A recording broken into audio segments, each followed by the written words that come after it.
Hello and welcome to Tip of the Spear, episode 10? 10. 10. I say as I quickly. And It is 10. Um, I don't know. It sounds a little tentative to it is me. tentative. hey, A Lancer Hey. actual play, hosted by yours truly, Lavender Gardens. I'm going to go ahead and introduce our cast. So we have over here Skip Skipperson. Go ahead and introduce yourself and tell us who you play. Hi, I'm Skip Skipperson, resident shitter. No, jokes aside, I'm Skip Skipperson, um, and I'm playing Jason Lancaster. Hey, how you doing? You doing? You having a good day so far? Laugh, you doing well? You doing good? Yeah, no, I Mm, just mm, put me in. I need to go. I need to get in the robot. Just put Get me in in the the robot. robot. Get in the robot. Um, Thank you for that. Next we have Varelli Blue. hello, I'm Roli, and I play Afaya Zakali, and she is a rogue operative android. Pleased to meet you. Hell yeah. And then we have Knifefuwu. Knifefuwu and I play Son Dorian, second in command. Yeah, second in command. Thanks. Now let's play Lancer. Let's play Lancer. Who would like to tell us what happened last week? Oh, it was the aftermath of the skirmish with Whistler and the mysterious mech. We were all kind of just like winding down, doing stuff. In the Fias case, she ended up contacting her old CO from Marauder Incorporated. And after a moderately decent length conversation, her and her CO have slowly started to piece together the circumstances of the recent events in the past month and then some are not leading up. Because Avaya has been noticing the abnormalities of Quastek's, like, not necessarily plan, but like behavior. Like, this is slightly not in protocol. And so, given how Avaya was founded, the two were starting to like make connections, and her CO is now former CO because he was demoted after the failure of her mission and the loss of her entire squad. He's starting to look into Quastech because noting the connection between the secondhand blues and Quastech, there might be more underneath the cover.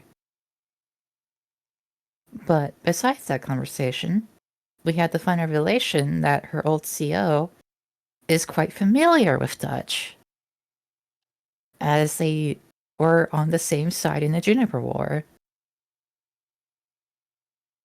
And not only that, but as a little gift, Afaya was giving the Rank 1 license to the Kid, which is a mech. I forgot from which factory, but I believe North Star. yeah, it might be North Star, which has a lot of stuff for stabilization, drones, lock on, stuff like that, like utility supportive. And so she has a couple of new toys from that to play with. But not only that, Afaya also got access after having a weird little dream to the Hydra, the Horus license. What else is there? I believe the crew ended up watching what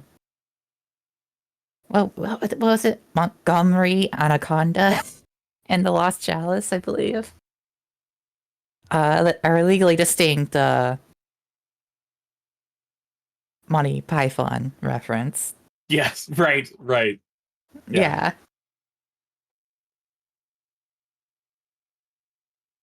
And it was like it was a funny little time, like little goof, a little goof. Jason and Faya had a heart to heart, kind of, sorta, and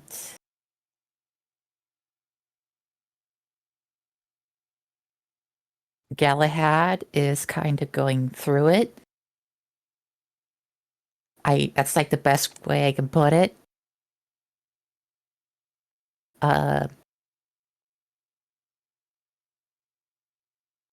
Storm, if I remember correctly,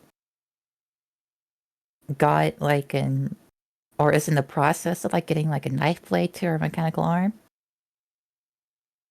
A little surprise. A little surprise. And also, Victoria asked Sorn if she would be opposed to giving Ori, the little Tamagotchi pet that Sorn keeps around from her old squad mate. And Soren said, yeah, sure. Like, it's for your medical use anyway, so, like, yeah, sure. So she hands out the Afaya. If it takes Afaya a second to, like, okay. Like, it's a little riddled the crack for a brief second, but now she gets it.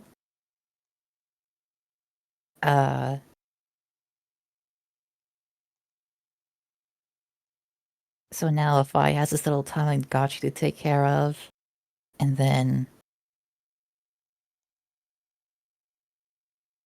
that's all I kind of remember. Anyone have anything to add in? I think one more thing. We know that Whistler's wife got away from. No. No, No. did She not get away died. from She the. died super She hard. died. Who got away? Someone Rank and survived. file. Rank and file. Someone survived from that ambush. Mm-hmm. And Jason's going to learn how to fight prison style. All right. That's right. Sorn gave Jason her old prison fighting blade. I think that would be it.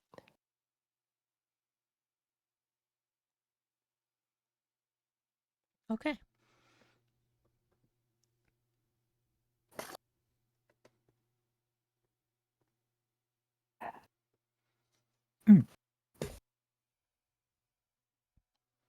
Well then.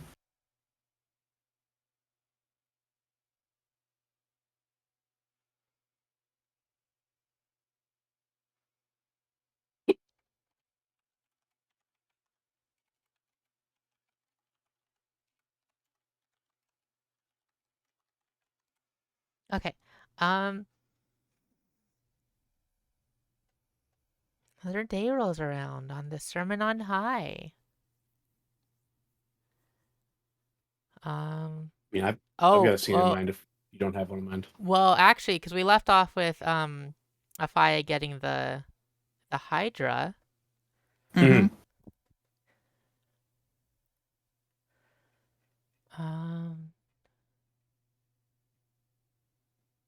Was there more to it than that?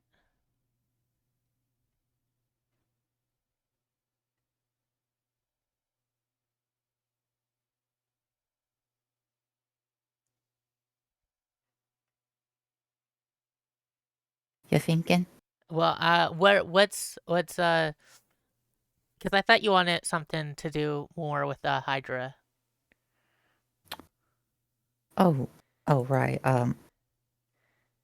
It'll be easier to say it in text. Okay.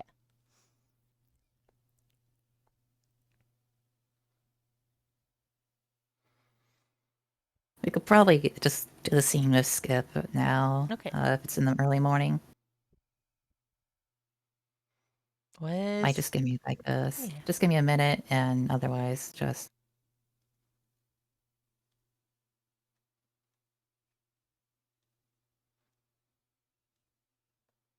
Okay, then I think the scene I had in mind was Jason either learning to box with Preach or uh, learning to knife fight with Soren.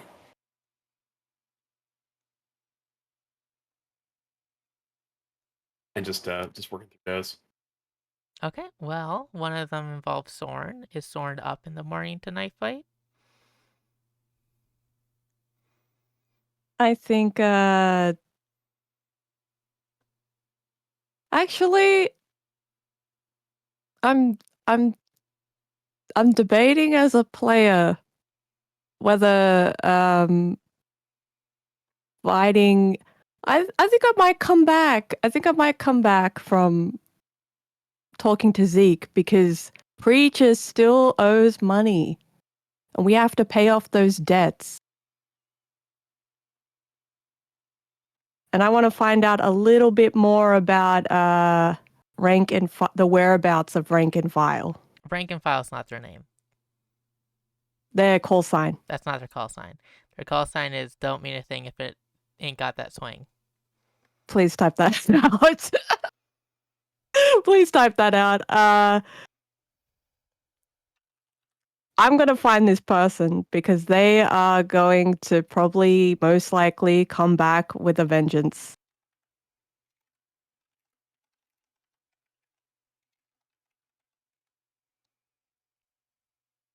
How? Okay, so you're not. Okay, so then Jason's going to box. Jason is going to box, yes. And then I might come back and fight him. Mm-hmm. It would be a very Soren thing. Be like, oh, good, you're tired now. Yes. Fuck you, kid. Yes. So Okay. Jason shows up at the gym. Is like, hey, Preach. I guess, all right, boss. I guess, give me a best shot. And what'd you think of the fight? I guess we didn't really talk about how things went or what that means for us. The fight with With Okay. The Blues. Well, and I imagine it's like you're doing like little like um some training while you're saying this. So you're in Yeah, there's the jabs ring. happening Yeah, and and you're stuff. just pew Yeah, pew pew pew pew. Well, I mean, it's good that they're off her tail. No one died.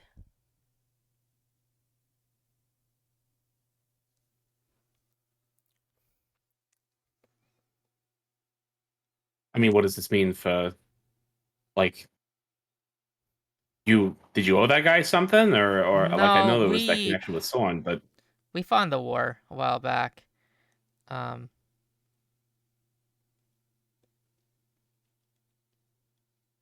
I knew him, but after the war, we butted heads. Quite literally. He was an asshole, but it's just, you know, just been thinking a lot. Maybe things could have played out differently.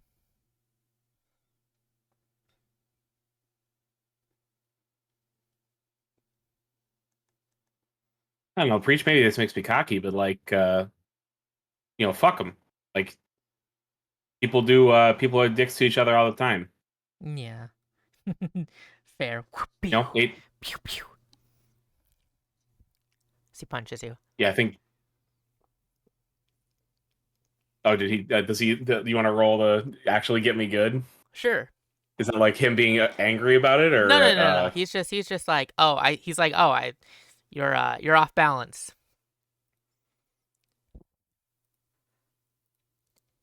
yeah? Well, I don't, preach. I don't like the idea of just, you know, what other ghosts are we gonna have coming out of the past to try to fucking kill us? Like, is this a thing that we need to worry about? Something I need to know about? Like, what are we in for here? 17.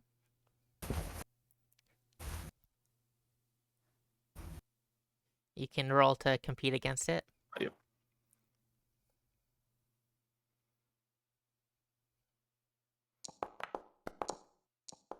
Okay, okay. You do a good block. I mean, kid, when you get this old, you got ghosts chasing after you. That's just the nature of the business. I suppose that just means we have one less ghost to deal with.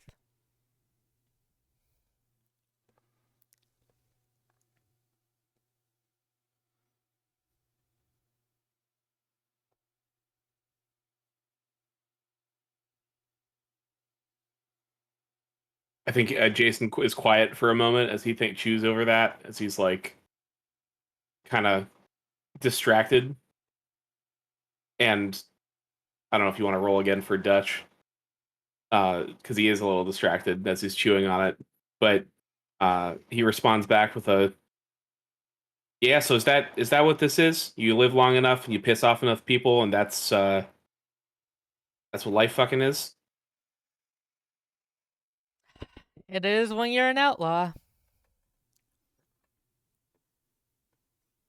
I'm sure there's those who manage to skirt by life without getting noticed, living a quiet life. But I think that's few and far between.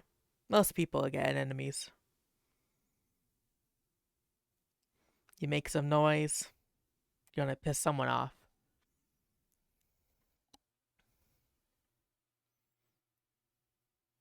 Jason puts his gloves down and is like, "Well, then what the fuck is the point then? Like, is that all that there is to have out here? Like, we do jobs, we piss off people. Those people come back at us with guns if they're assholes, and that's like the whole show. Or like, what the fuck am I doing with myself? Like, what's the 5-year plan?" That's up for you to decide. Listen, everyone in this verse is gonna piss someone off. There's been a war going on for like what, 100 years? Actually, let me double check how long it has been. Cause it might be There's still an longer. active war going on. Yeah. Is it around where we are, or is it like It's in a constant. different It's like everywhere. or something? It's the Empire versus the Federation. Okay. They've been at war for like 400 years. Uh, give or take. Oh no, 500 years. They've been at war for 500 years. He's And it's one of those things like, like the Juniper War was one war, but they're constantly waging different wars on different fronts all the time. Right? And these wars are meaningless, right? Like they gain some land or a planet, a system here. They lose a planet or a system over there. Like the borders have barely shifted in those 500 years. It's just a stalemate.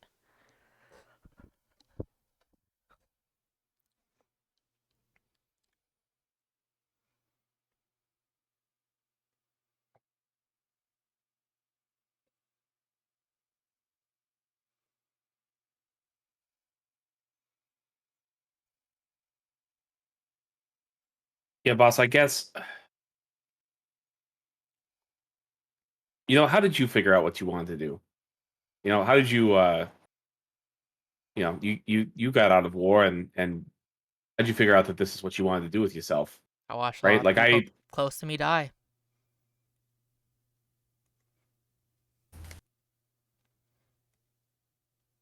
so what, you pick up the gun for yourself, so to speak? Yeah. I was tired of following orders from people that don't care about lives. I know we're not making. I mean, let's be real. We're pirates here. We're not making a grand difference, but at least we get to decide what we're doing.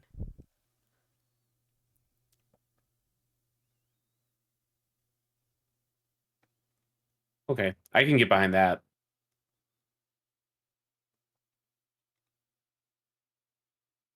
Kid, I don't know what more to tell you. I think you got some lofty idealism, which is respectable, but the truth is this verse ain't kind. It's a dog eat dog. We just gotta make it out another day.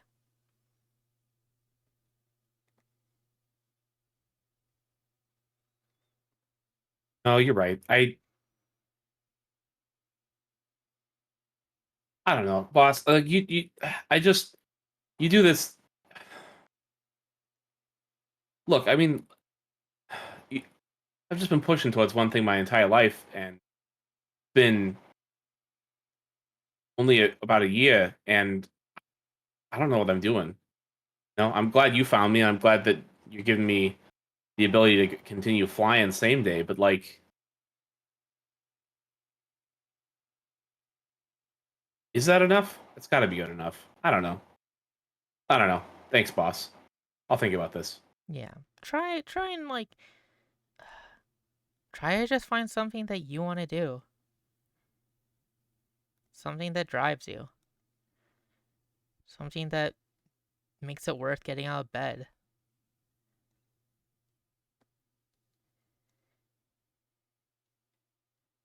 Yeah. Yeah. Okay. Well, that's definitely being in piloting. So yeah. Okay. Yeah. Thanks, boss. Yeah. You take care. And tighten up that left hook. It's a little sloppy.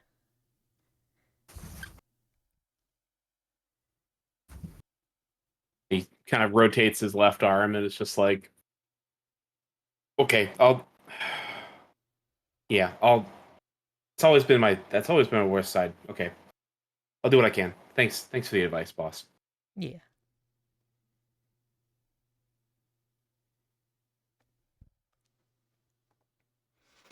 Okay.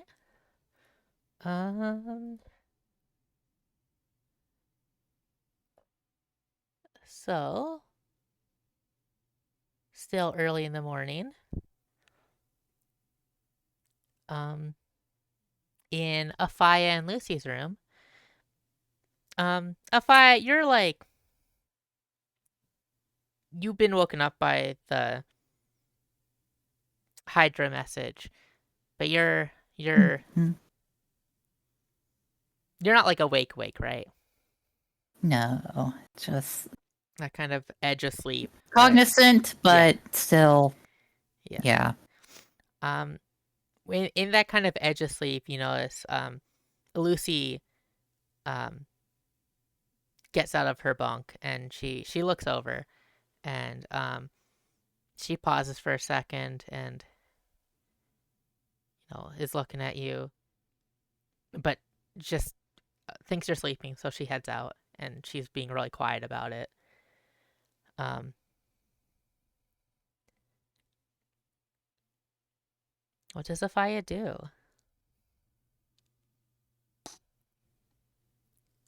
She does absolutely nothing. Okay. Yeah. Hold on. I'm mostly serious though. Mm-hmm. Mostly. I feel like she readjusts her covers and tries to get more comfortable. And like it's early in the morning, I'd say like 4 a.m., 3 a.m. I would say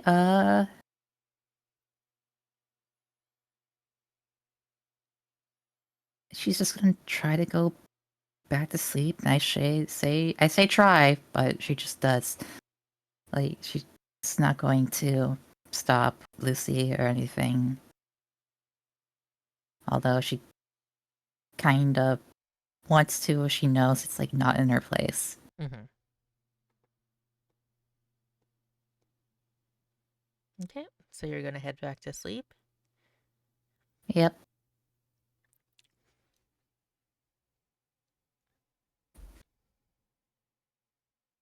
I think you drift off to sleep, but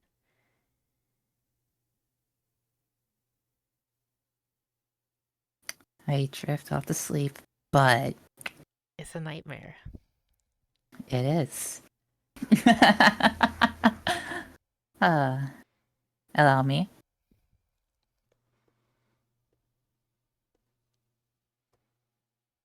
I'm waiting for permission. Oh yeah, go for it. Cool. I've been wanting to do this.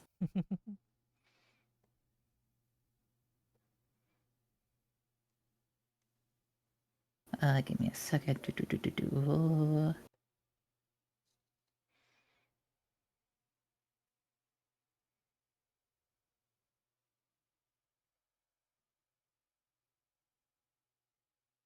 Okay, one more drink.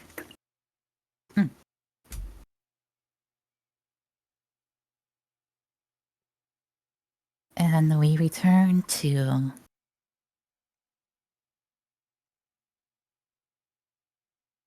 the continuously pitch black mind. The once plasma storm raging above. It's frozen, cold, gray. I can feel the air? No. The gravity. I am but weightless in this mental space.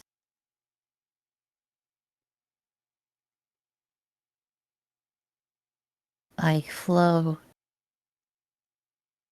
effortlessly in any direction. I can go where I please, yet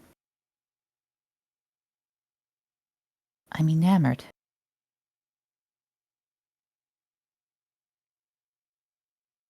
The possibilities of such an empty place is unfathomable. And yet, I see it. It looks like a light, a hallway, a corridor unexplored.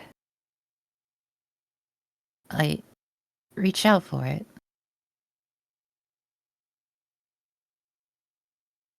And nothing happens. I do my best to float towards it, but it is still out of reach. And my surroundings say cloud.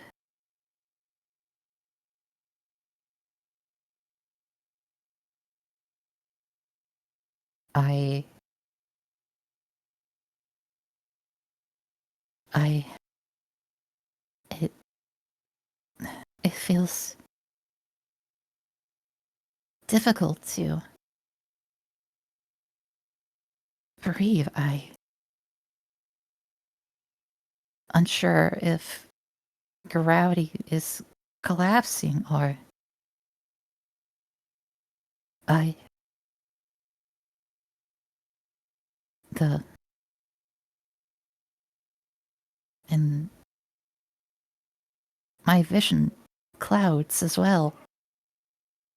Uh,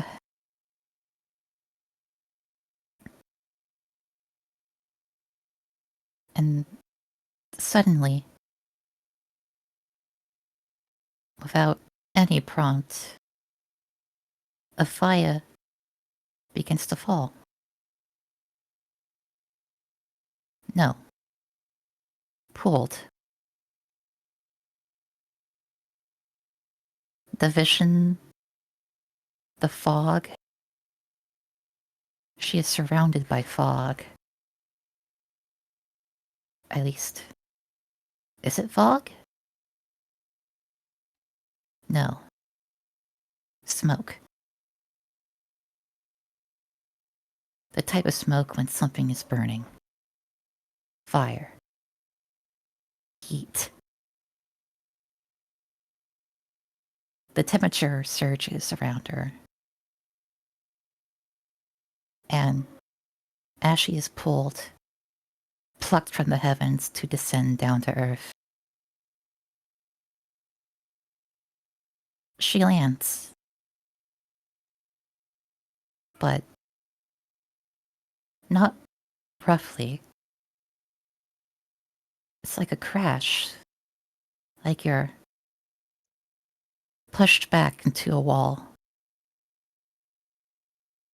But you catch yourself.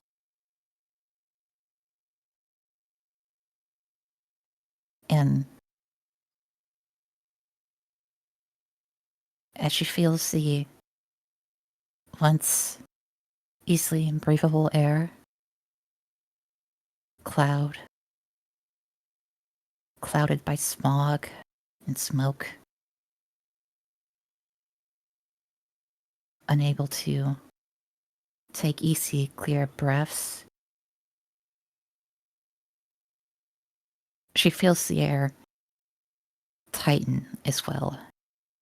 And not just that, but space itself. And just alarms, voices, systems.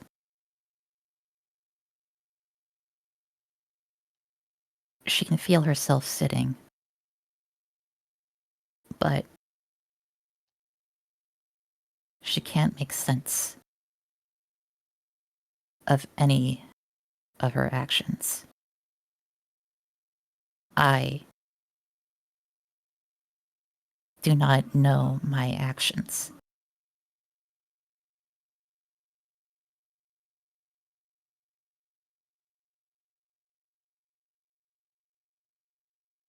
I cannot move.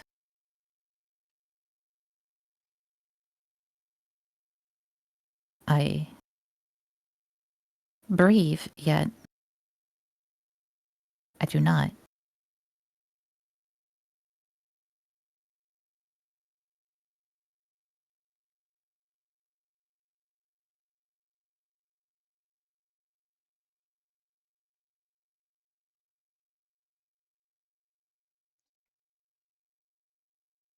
I think at this point you see a hand, your hand, reaching out for one of the thruster, and you jam it forward, expecting, anticipating the feel of an engine roaring behind you, but nothing. You look around as smoke fills this cockpit, and almost like dream logic, this cockpit is multiple ones. It's Kingslayer, it's hopscotch, though you've briefly been in it while setting it up. It's the what other cockpits have you been in? The Amber Phantom, the Friendship Without Commitment, committing. all these cockpits that you've been in. You can't tell, like dream logic, they're shifting.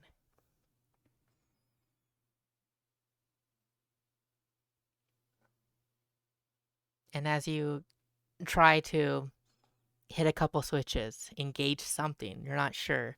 The buttons keep shifting on what it should be, where it is. You hear a radio open, a voice, unfamiliar yet familiar, chime in. It's staticky, it's crackling. Eject, eject. God damn it, eject. But you can't. You don't want to. The enemy's still there. You look at the systems that still work. You put your hand on your control stick. See the reticle still working on your sensors. You aim up. See the rifle in your hands. Is it a rifle? Is it the AMR? What gun is it? It doesn't matter. You pull the trigger. You see something. It's hard to see through this smoke, but something lights up in the distance. A direct hit. An explosion. More warning. You need to get out, but do you? How can you get out? This is your home. This is where you belong. This is the only place where you're good enough.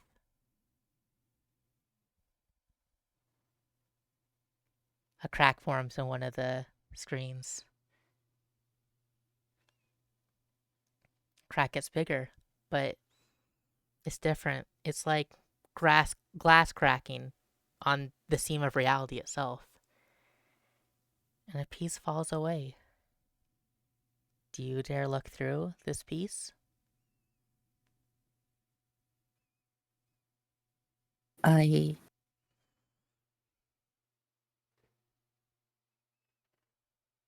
try to turn my head towards it if I need to. Even if I have to, I will claw at it if I can.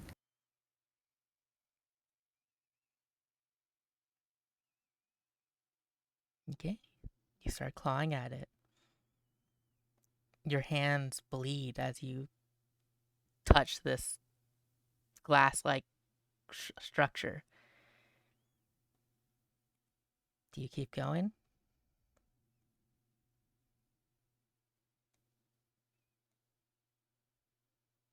I punch it. Okay. You punch through. You feel the pain as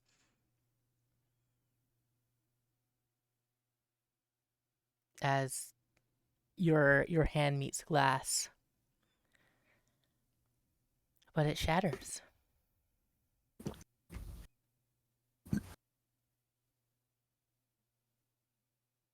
You see,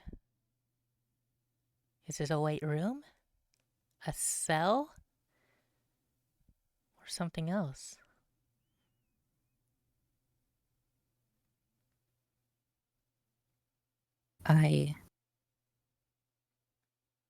Through this now broken crack, I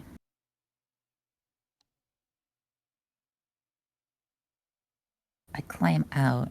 I rest myself free of this chair and this tight and close space, feeling the burning heat behind me. Climbing out of this cockpit from hell and finding myself on a floor. White, stainless, spotless. And I turned around to see the wreckage of what I've left, and it's gone. I returned to look at nothing more than Just a white space.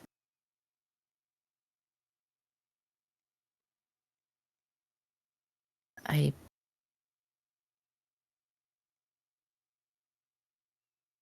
remember feeling that hand again, but it's gone.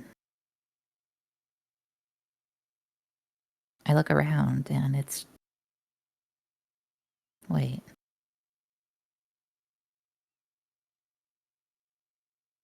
I've been here.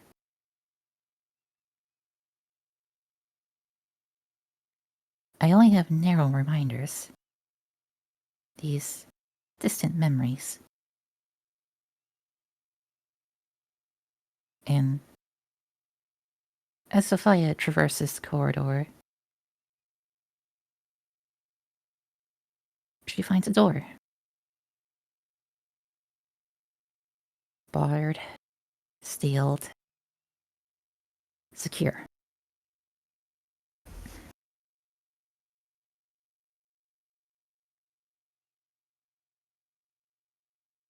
You need a key card to enter, but... well... if this is only a dream,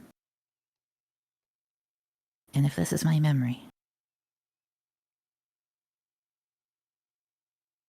then I'm not here at all. I think. She reaches out to see if she can enter the room, and instead she faces through. Like it wasn't there at all. No barrier blocking her way. But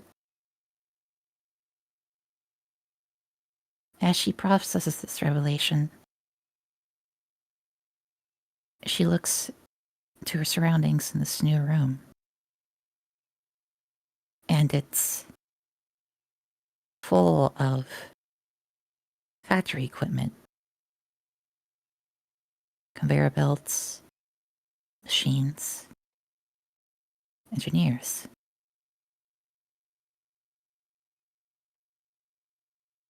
And in this full factory, there's what should be a crowd. There's you. And there's a woman. Surrounded in what appear to be her...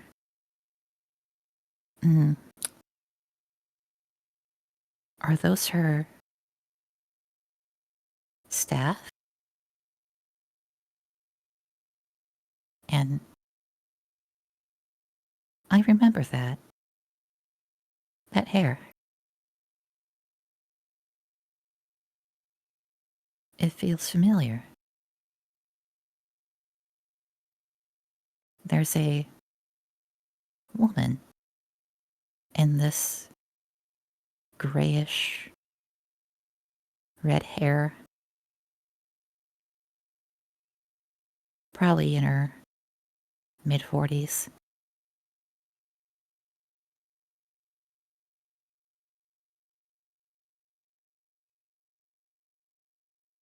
She's wearing just your traditional lab coat.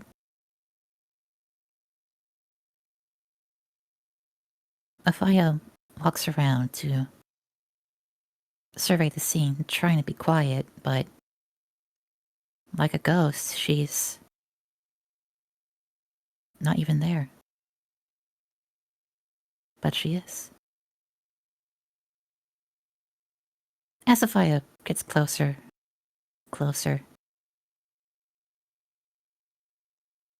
she sees a figure. A familiar one.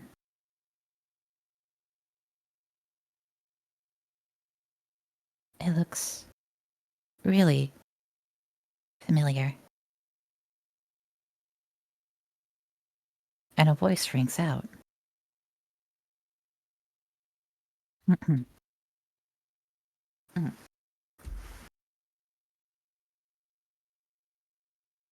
All right. Here's. Well, here's the trick, alright? The subject is ready for installment of the brainwave. I suggest you try not to agitate her as it wakes up, okay? Does my staff here understand? Good. As they all nod their head. I have been working on this thing for a long time. I expect not a scratch, but a procedure. Correct? Good. Good.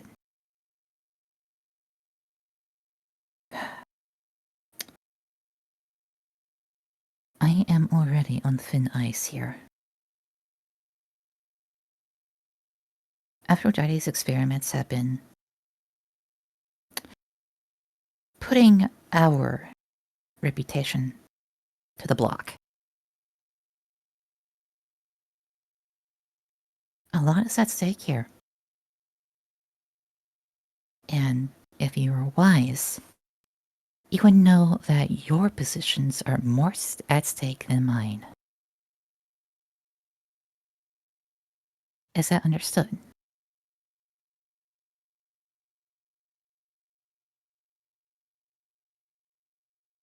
I am glad we are clear. Now, I am going to go over here and start the brainwave transfer. Now, I understand Zeus thinks the brainwave will work easier alone. I disagree. But hey, what did I know? I'm the second in command here. It's not like I've been here for fucking ever. And she punches the table next to her.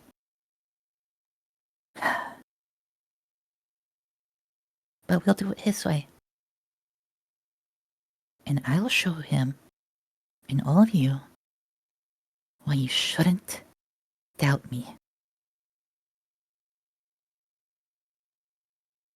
And she walks over to this terminal and begins procedure.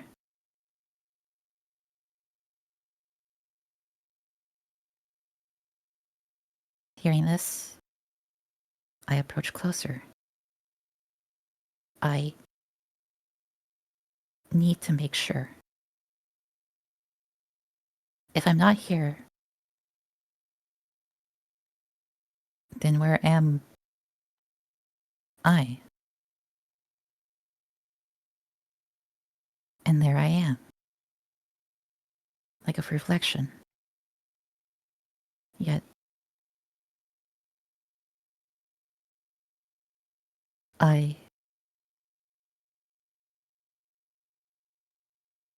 Afai looks down at her hands and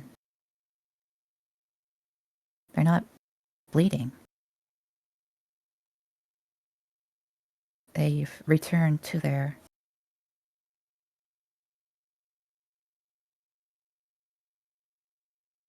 fiber-like state. Wait, was I bleeding? She inspects her wounds, yet nothing is there, but she still feels cuts and digging but there's no evidence. Alas, in front of her is her. Her entire chassis rid of any clothing, just the original. Her hands still the same model. Her legs. Her legs are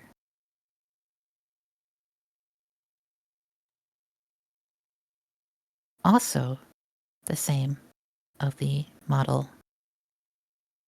The chassis.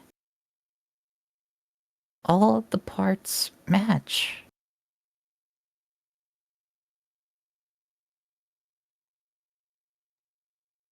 Afia looks at herself and she feels every corner of her body, and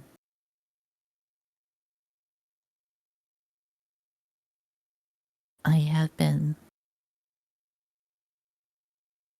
an experiment. That is what I am. And a voice rings out once again. Installation is at 97%.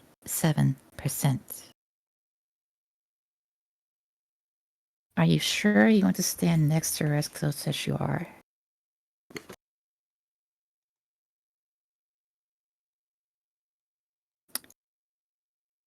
A few scientists look over. 2 back away. 3 remain. Anxious to see how this experiment turns out. And installation complete.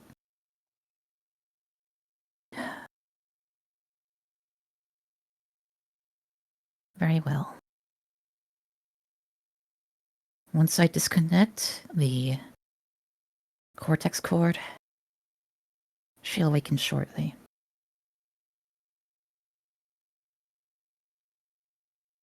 I hope you realize you should have listened. And the cortex cord disconnects. And the fire that lays on that conveyor, she awakens. And she falls onto the ground below her. Her lungs breathing, eyes slowly awakening. And her hands are moving around on the ground. She's quickly waking up, and she's frantically searching.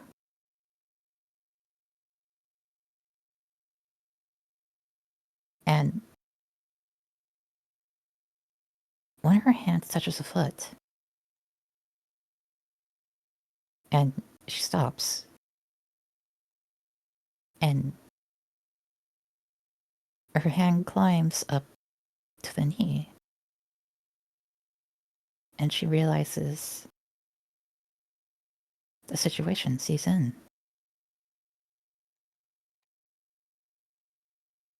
And with a surge of adrenaline,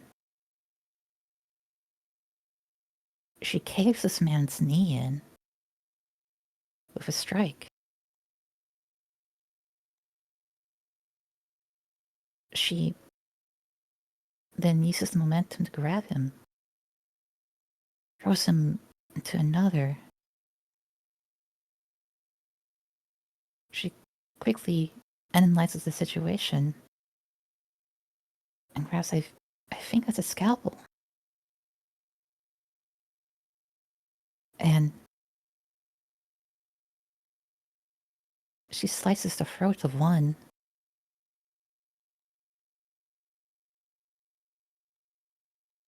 throws it at another, and takes control of the situation. by pummeling, no, choking the life of the third. The other two scientists rushed to stop her, but she's wily. She's defensive. She has herself locked in. And she screams.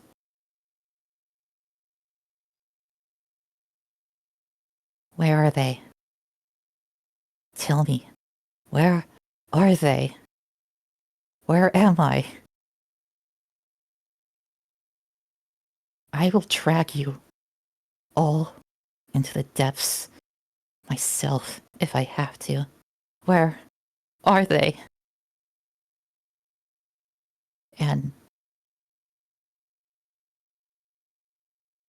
the corner, a projectile is shown in a glimpse of my eye. And it digs into the chassis of this me. And I stop moving. And then the body convulses. It screams out and once again goes dormant. And the lady once again says,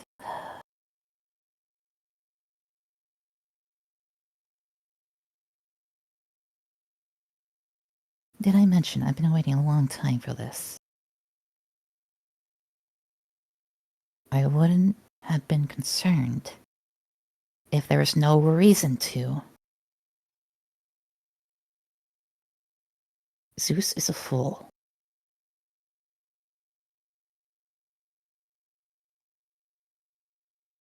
If we are using these as subjects,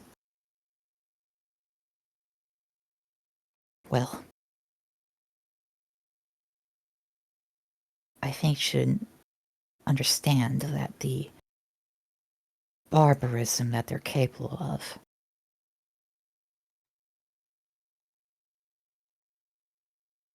Now,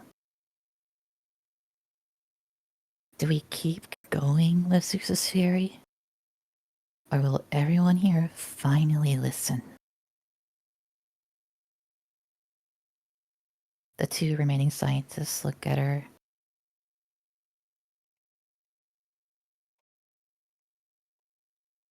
And they nod. Good. I'm glad we all understand.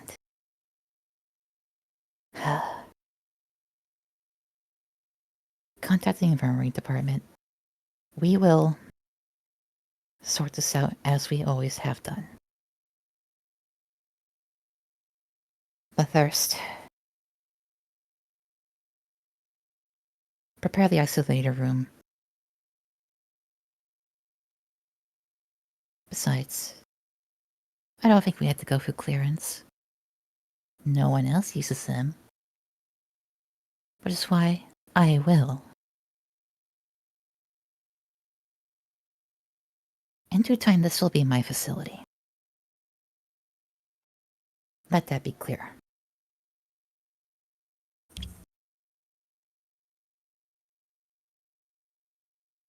If my theory is correct, and I stand by it, it will be,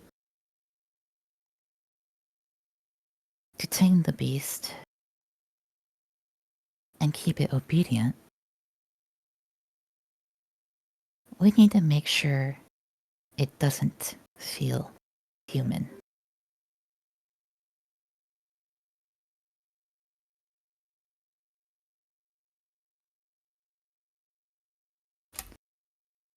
So,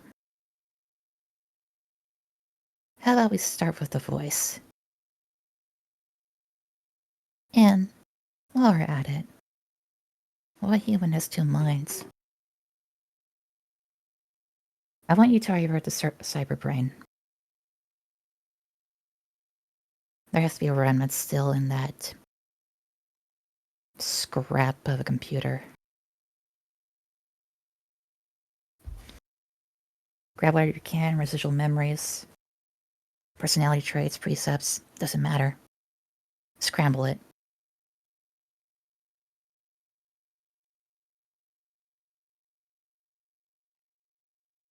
It'll be easier to control if she can't decide how she is.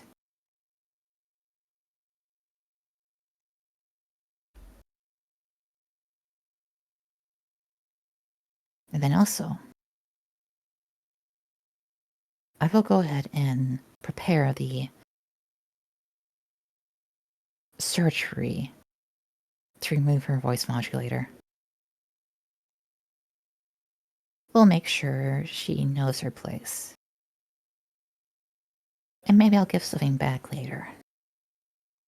When she's more obedient. And this woman places a hand on the now dormant Thaya, rubbing the hair on her.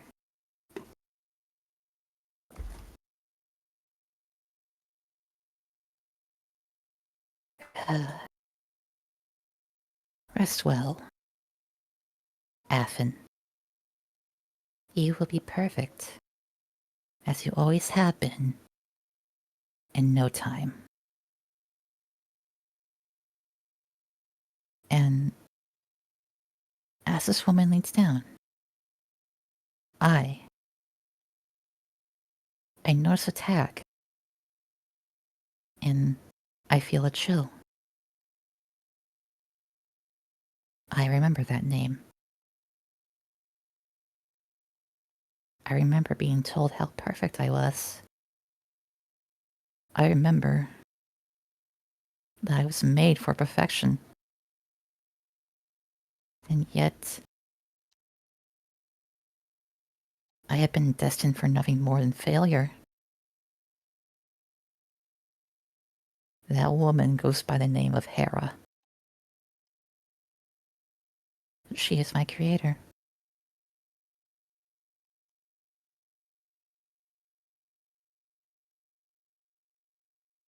And as I look at the scene, look at the horror, the gore, and these... I don't know what to call them. Monsters?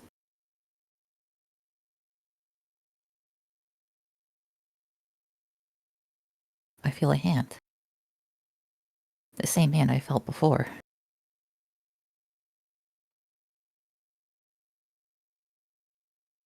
I turn to look at it, but instead it grabs me and swings me around. And it stares at me. The blur, the static. It's the apparition. The apparition from that dream I had with the mind spike. And it stares at me. I feel my eyes twitching, but I don't feel like I'm looking. I feel like I'm noticing, accepting. I can't tell. And it removes its two hands from my shoulders and walks away. No, hovers. And it walks over to this terminal. And it gestures to follow. And I realize I can make just a bit more out of this apparition than the last time. I can see its limbs start to become more noticeable. The blurs are replaced with fragmented static, phasing in and out and swapping and trading places. As if like the identity of this individual is scrambled.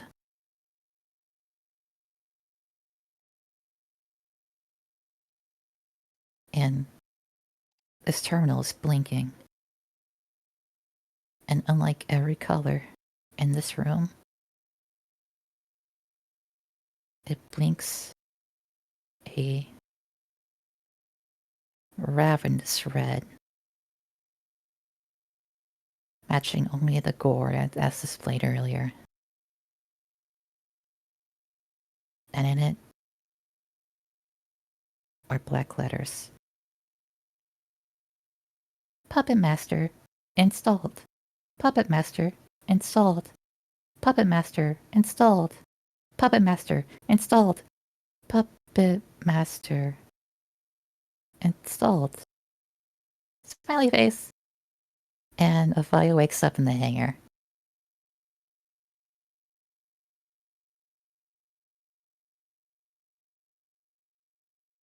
Okay. There's the terminal that says Puppet Master installed. Smiley face. Smiley face. Avaya wakes up from the desk across from the council at her new workbench. Her head roaring with this migraine.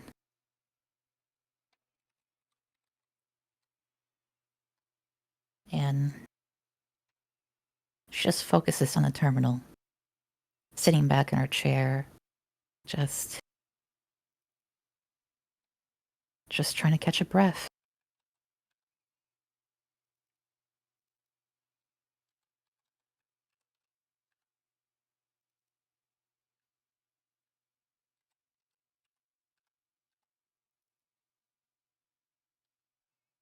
Take 3 stress. Yippee!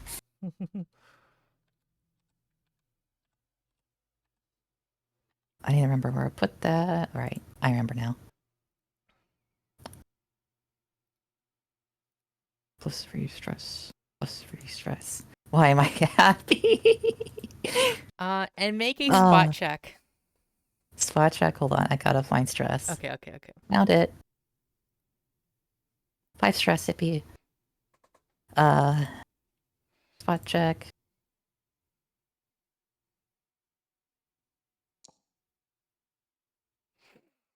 Seven. You hear a very garbled voice.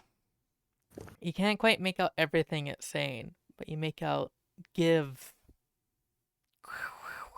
back, and take an additional stress. Fuck. That's 6. You look around trying to find the source of this voice, and there's nothing there. I'm gonna assume if I has a rolly chair, so like she's just gonna roll over to the terminal, trying to like. Now that she's like back into the corporeal world,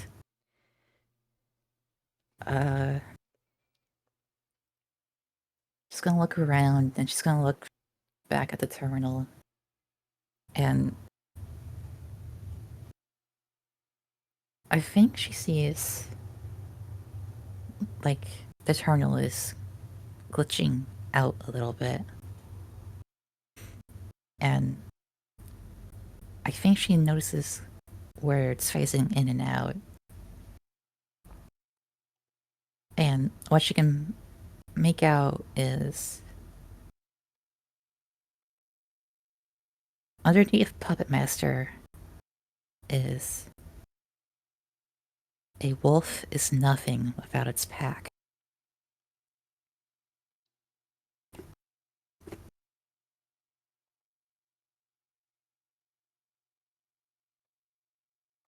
And after a fire like touches this screen, it reverts back to normal. A fire like shakes her head, trying to regain composure, and looks around, trying to find a sense of life somewhere.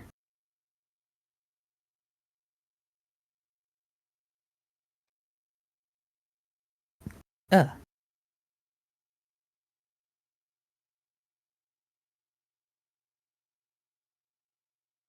Okay. We jumped to Soren. She's in Zeke's office. Zeke's on a station far away from here. Okay. Does she have to go there? Or can we just You jump can- cut? You can call him. Mhm. Okay.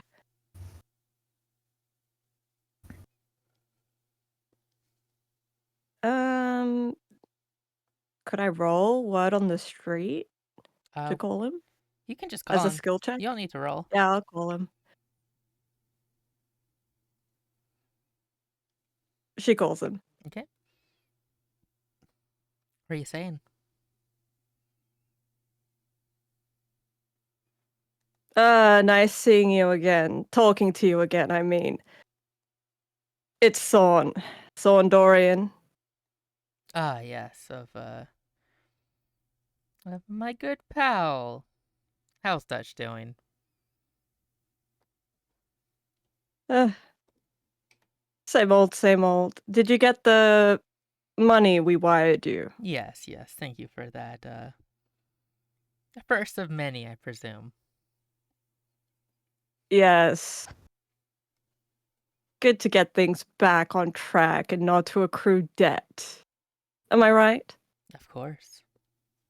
I'm no tailor, but no loose ends. I'll keep this brief, Zeke.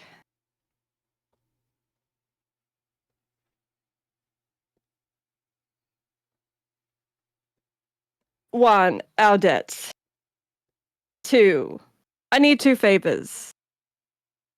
You willing to help us out? Well, you scratch my back, I'll scratch yours. Wonderful, wonderful. I'm going to send you some scans. Please let me know once you receive them. Would it be faxing? Like space faxing or Sure. I mean, it's like an email. email? It's what she sends him is a few drawings. And these drawings are of Heidi's interface. And they're hyper realistic drawings of the port that Heidi showed not Heidi, Ghost.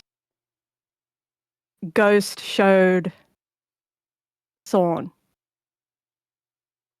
Some are like blueprints, some are like hyper realistic paintings. She faxes those sends them over to Zeke.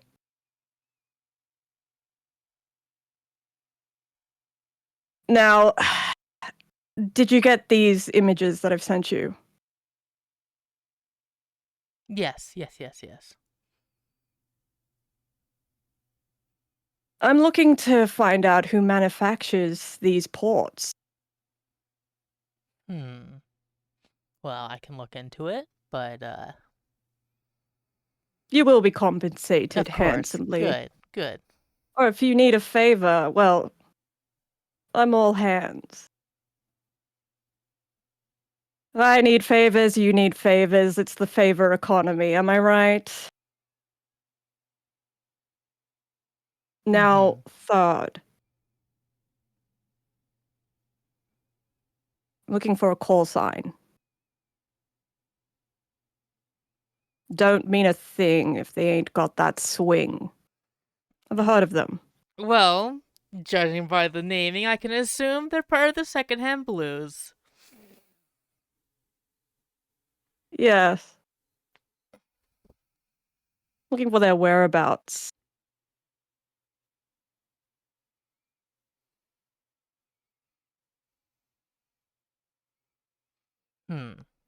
That'll take Would some you time, be... but I can get to it. It's just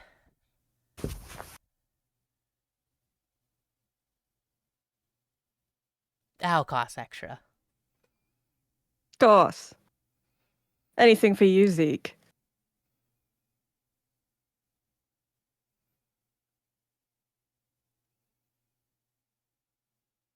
Now, I'm looking for some locations.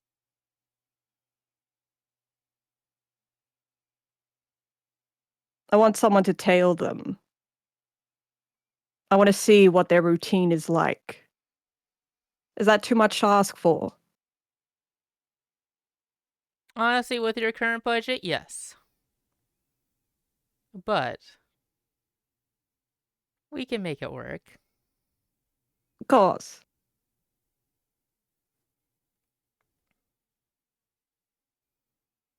I have a job for you Let's move if it. you want this done. Wonderful. What is it? I have a supplier around near your location. They need an escort. An escort? What kind? Oh, just get them safely to a station.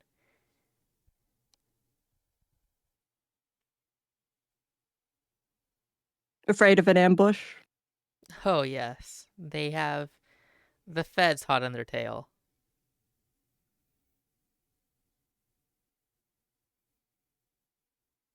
What are they carrying? Oh, just some medicine.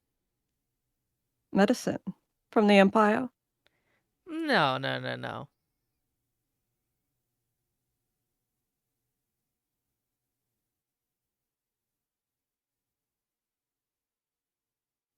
You know of their specs. The who's specs? Just like the ship, maybe some of the frames that they have. Yeah, it is a basic like freighter model, and like just a couple standard like Everests.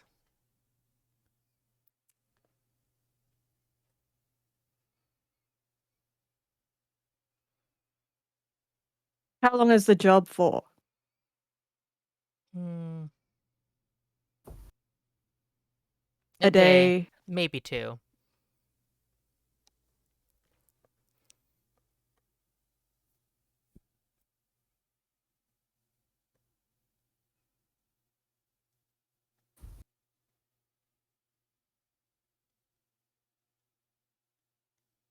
Hmm.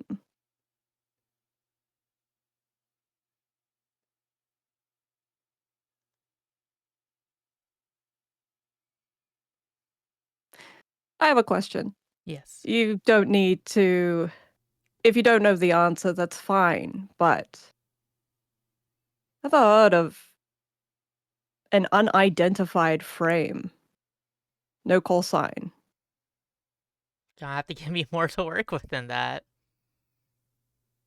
It's known to ambush.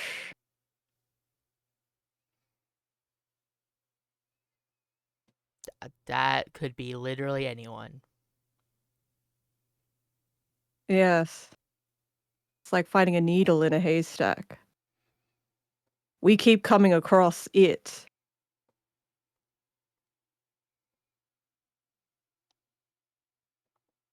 As a player, what did that unidentified frame look like? It was a modified Everest.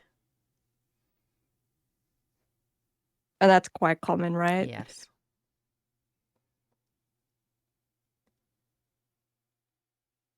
Someone's using an modified Everest. but we don't know who. Again, it's Keep your eyes out. If one comes out for you, it's probably the same one that's coming for us.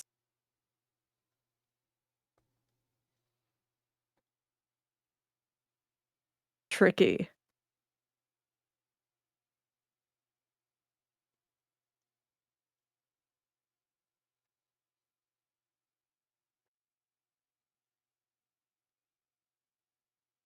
That's the word on my street. I'm just sharing the information. Watch your back, Zeke. I always do. Good. I will see if I can get approval for this extra work, and I'll get back to you. Perfect.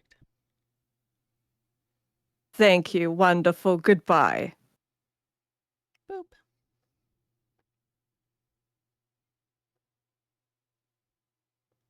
I think she just walks into where's Preach, by the way? Where is he? Probably his office. She walks into his office, slaps down her data pad, and is like, "Do you want to take on this job?"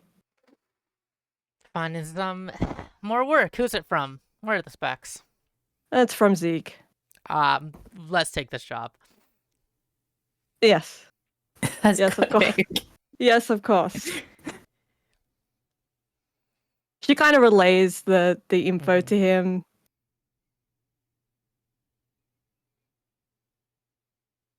Asked him for a few favors.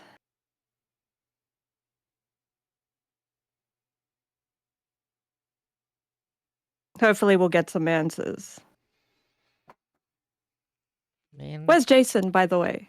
Oh, he's probably in the showers. Showers. We did some training this morning. Well, he needs to train some more. Why would he shower? Got sweaty? That's what you do?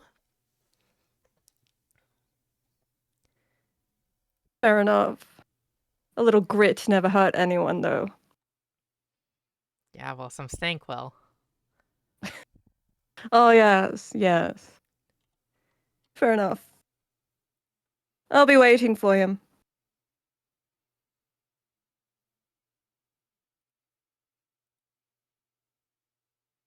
She just flips around, like she just turns around and is just like waiting for Jason. She texts Jason Okay. on the data pad, but she's waiting for him. What do you text Jason? How about some role play? Want to pretend to be a barber?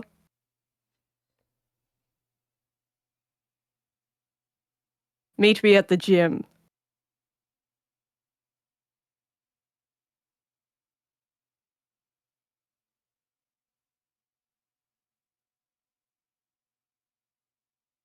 I think Jason is taking a shower while this is all happening. So if you go to the gym and he has to go back through the gym to get out of the showers, then he'll just see you there. Unless that's a different compartment.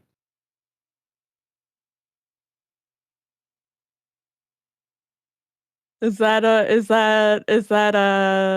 canon, Lev, What? of the space? Like, does that make sense? Yeah? Makes sense to me. Okay.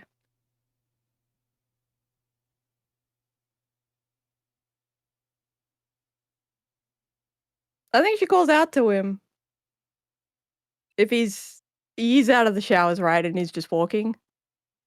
Yeah, like he's just reading his data pad for the first time, with like gym shorts on and the towel over his shoulder, and it's just like, yeah, what? I saw your text. What do you mean, Baba? What do you mean? We're going to train. I feel in need of a haircut. I wonder if you could do it. Oh. Okay, one sec. Uh,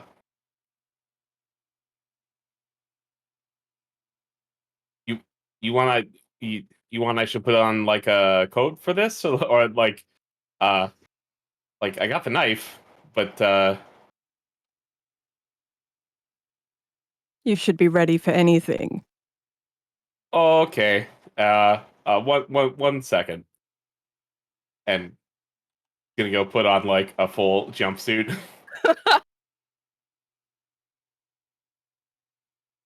Like the little bit of armor that a pilot suit would give. Puts that on Yeah. real quick, and it's just like, okay, I'm ready. I'm ready. Yeah. Can I do a non-lethal take someone out roll? Sure.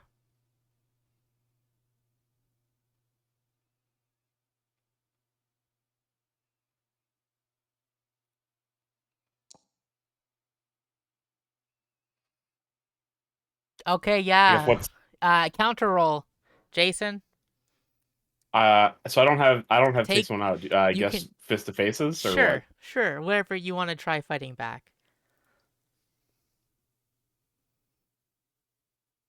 How about stay cool? Okay, yeah, stay cool makes sense. Yeah. Because this is armed combat. So Yep, 3 that makes doesn't sense. be so Yep, that makes sense. take 2 stress. And yeah, you get your ass handed to you.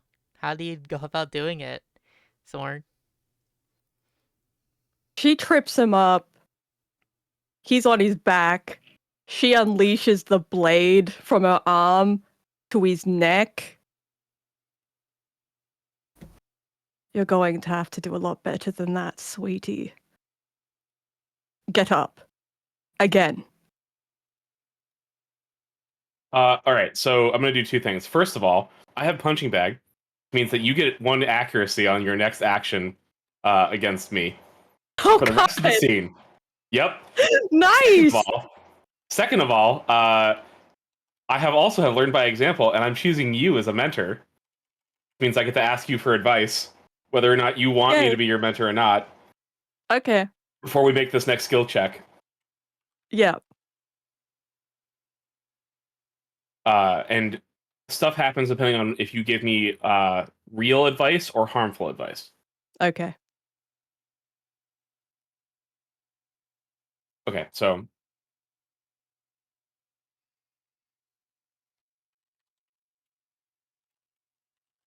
you this yeah. So when they said I this ain't nothing like what the close quarters they teach at the academy. No. This is how space pirates fight. Dirty. You're going to have to learn how to adapt quickly.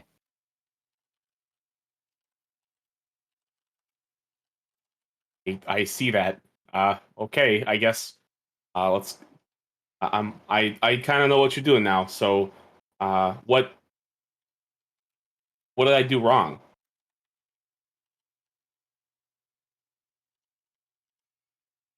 You were trapped in your How'd you? empire ways. This is not a duel. This is a fight. A fight is unpredictable, as you can see.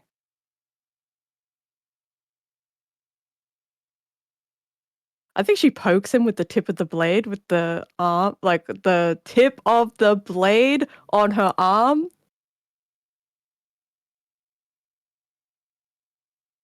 Okay, then he's gonna take her advice and grab her wrist that the blade is sticking out of, and try to go for a counter. Okay.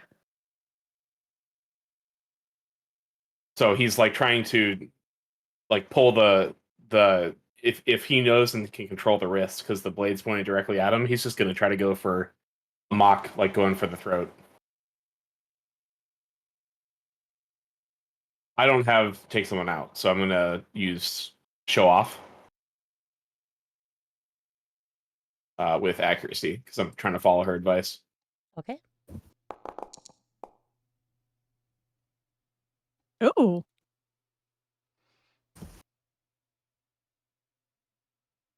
Okay.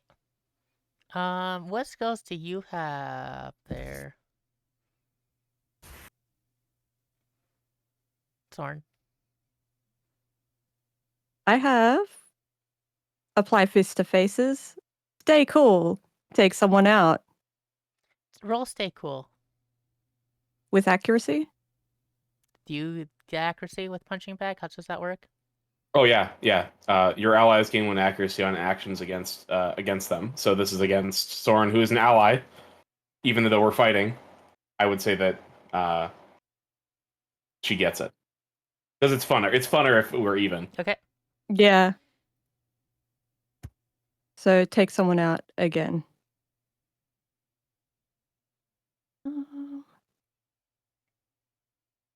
There we go. Okay, yeah. Jason. Ooh. Jason. You win that 22 versus 10. Describe Yeah. the scene. Sing to your control. Okay. Jason gets poked by her and kind of is staring her directly in the eyes and is processing what she just said. He goes, okay, and he just grabs her wrists and wrist that the blade's on, for the hand that the blade's coming out of, the mechanical arm, and jerks it up quickly, and just kind of goes in for with the back of the knife, the blunt side. Go for like to press it against her throat, and gets there and is surprised and just kind of like stops and lets go of her wrist and is just like, you have really good advice, someone. You should have finished the job. Well done. You do have some fight in you. But I'm still expecting a haircut. Do you think you could try during the week? Like, are you just gonna jump me, or is this gonna be like a You jump me. You need your instincts to kick in.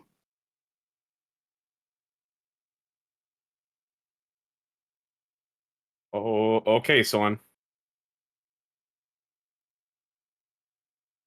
I know that you have it in you. And she elbows him in the chest really, really hard. I'm just gonna choose to fail. He goes oof, and he just like falls to the fucking floor.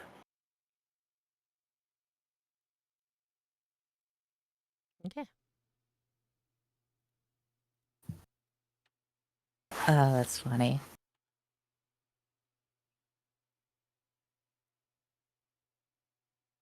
Hmm.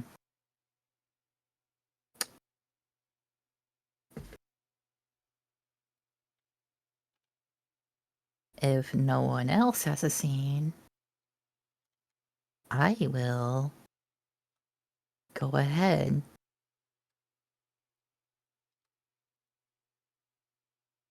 I will go ahead. Yeah. Go. We return to the hangar, and Afaya is breathing at a normal pace, sitting in her chair, kind of just watching the drones do their work to the now being finished up. We're seeing the final touch-ups. Hopscotch. Hold on. The name is so weird. The Komalugma. Fully installed with new tricks that Afaya hasn't really played with. This mysterious puppet master installation, seemingly a form of her past, or could have been. And then the Pebcac, or KEBCAC. A little gift installation from her old CL. This lets her manage the systems of other allied mechs in her radius. It seems fitting for an engineer like her now, doesn't it? She'll make sure they stay in working condition.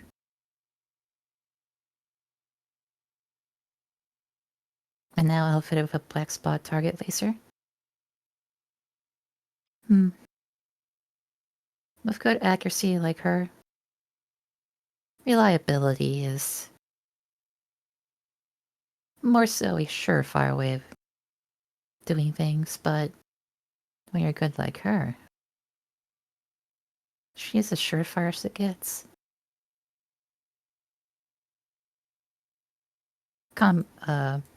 Complemented with a light Nexus loadout to go with the rifle mount. And then, resting upon its shoulders is a ghoul Nexus. These freakish little... what's the word I'm looking for? Tiny little spike drones. Yet, it's capable of changing how they form into matter. Kinetic, heat, energy. They're adaptable, like a fire.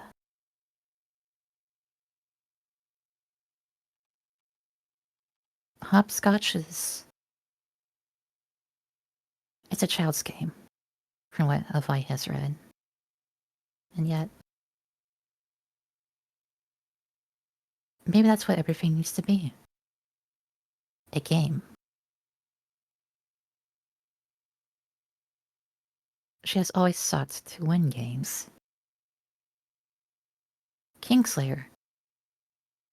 He was nothing more than a means to an end. A heritage passed down to her that she had no choice but to wield. But what lays before her?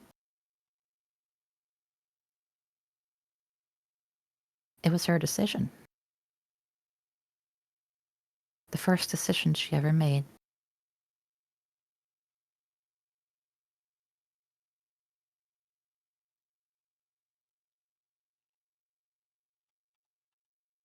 And with that, Afai notices something.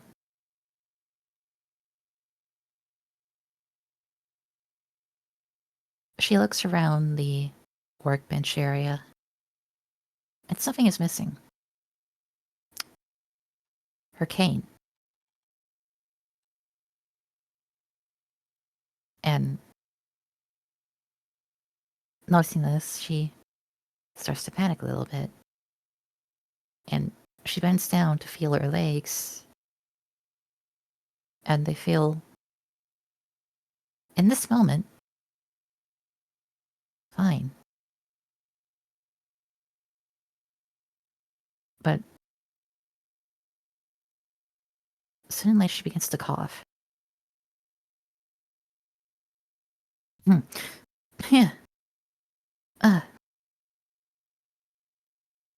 And her head starts to cloud. Again. But it's more so things are getting dizzy. But just a little bit. Afai looks around and she sees no one but the drones. But they had to continue their work. Afai picks herself up and tries to move with her legs to get to the infirmary. I need to get to the infirmary.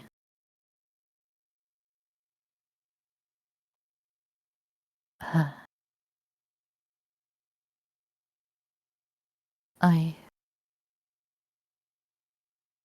Something is wrong.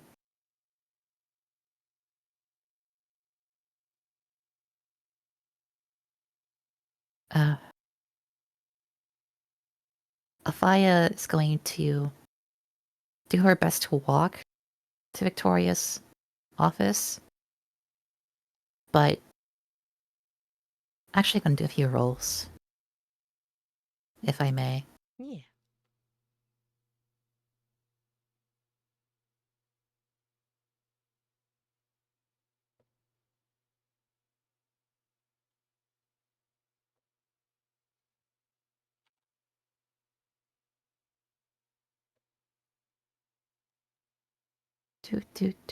Do.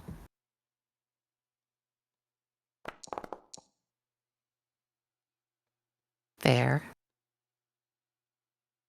10. Afaya is able to stay on her feet, but she has to lean against the wall, hold on to it, to like get anywhere. Ever so slowly, walking to the infirmary. It'll take her some time, but I think she can get there.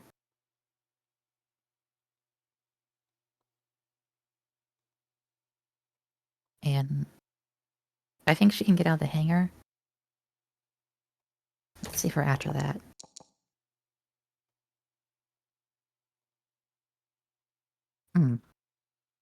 No, that's going to be a failure. She gets out of the hangar, but she starts to cough some more. Yeah. And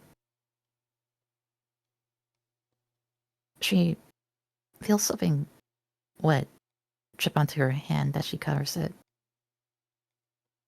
And it's blue. Her blood. Her life essence.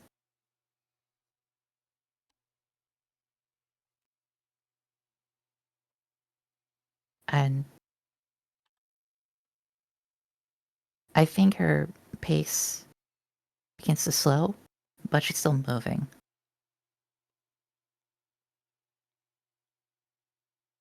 I'll do one more roll. I don't like how quick that was. Another failure. That was uncomfortably quick of a roll. Anywho.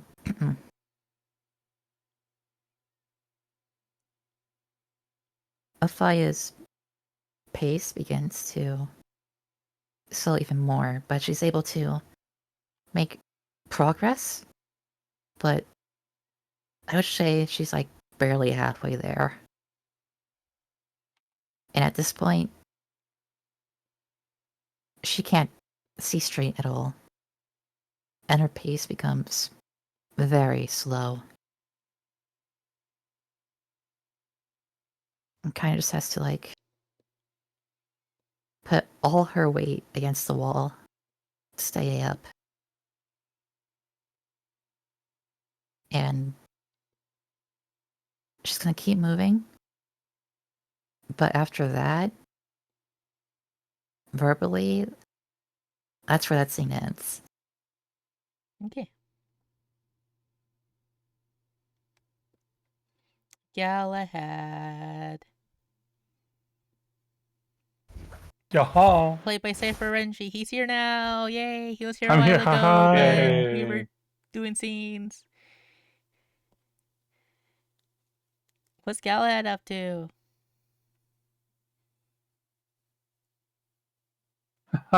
He is in his room. Okay. What's he doing in his room? He's connected to the computer. Ooh. Kind of like as in some weird way asleep. Okay.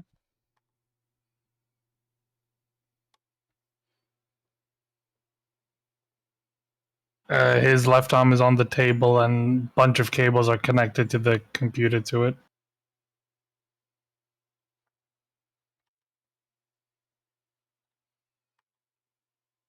What is happening to Galahad in this state? His eyes are flashing red, orange, and white over and over, and there is text on the screen, but only if people see it.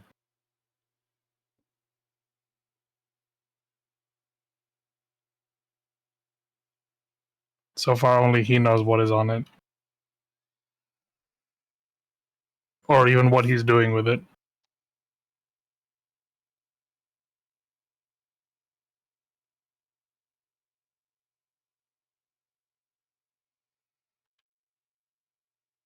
Jason, Yo, you have been beaten up, but you beat back. Yep. Are you going to rest? Sure. I think Jason would go back and clean himself up again after Okay. having a shanking encounter with So, as you Sparn, go to and your then go back to room his room. to get a second towel, you see Galahad in the state, hooked up to the computer.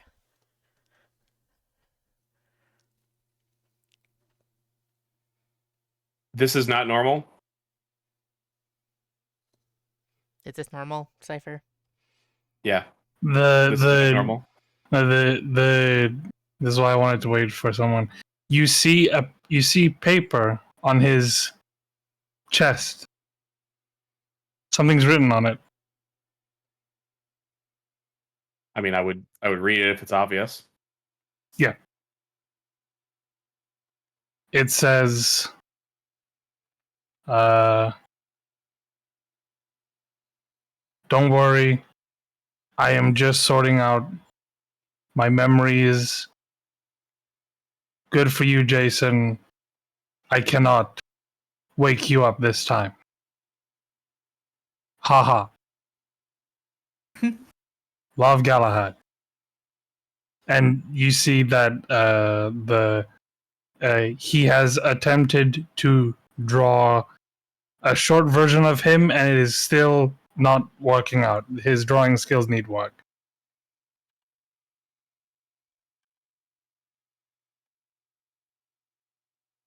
I think Jason's gonna see this and do we have a physical printer on the ship? I guess we do. If there's paper, if there's There's like paper. 3D printers. I'm So- sure we have. Yeah. Yeah.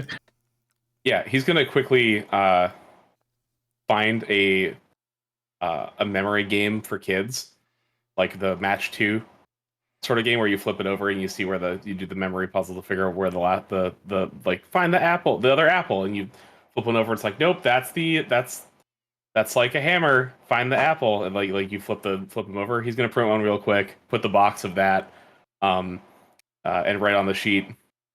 Hey pal, good luck. Sorting through stuff.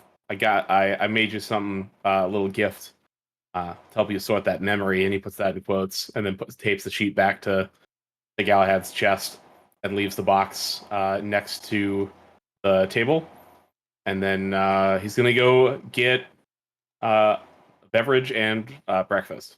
Okay.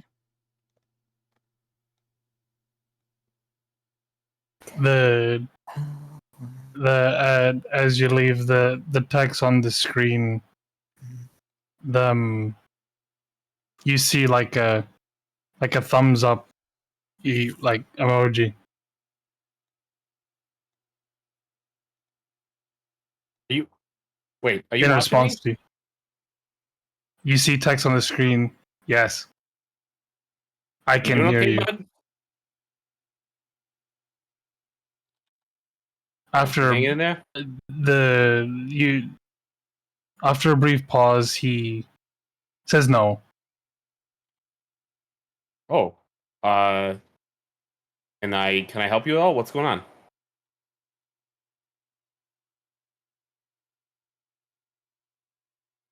on? Slow text rises up. I've been going through. Oh wait, I'm not playing Ure. Sorry.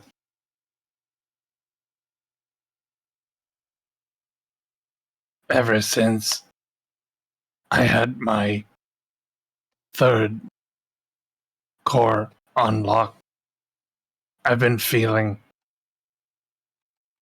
a lot of hate, a lot of anger that I don't know what to do with. I could delete these emotions, remove it, but now I can't. I'm not allowed. From what I understand, this is to simulate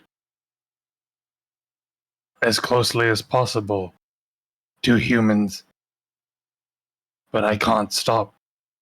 It's frustrating.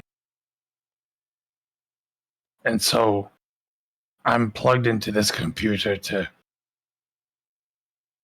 find a means to delete it, but I'm failing. My mind is so broad. There's so much space.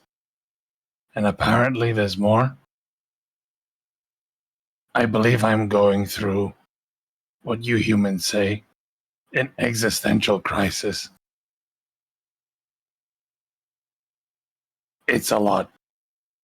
I don't wish to burden you, Jason.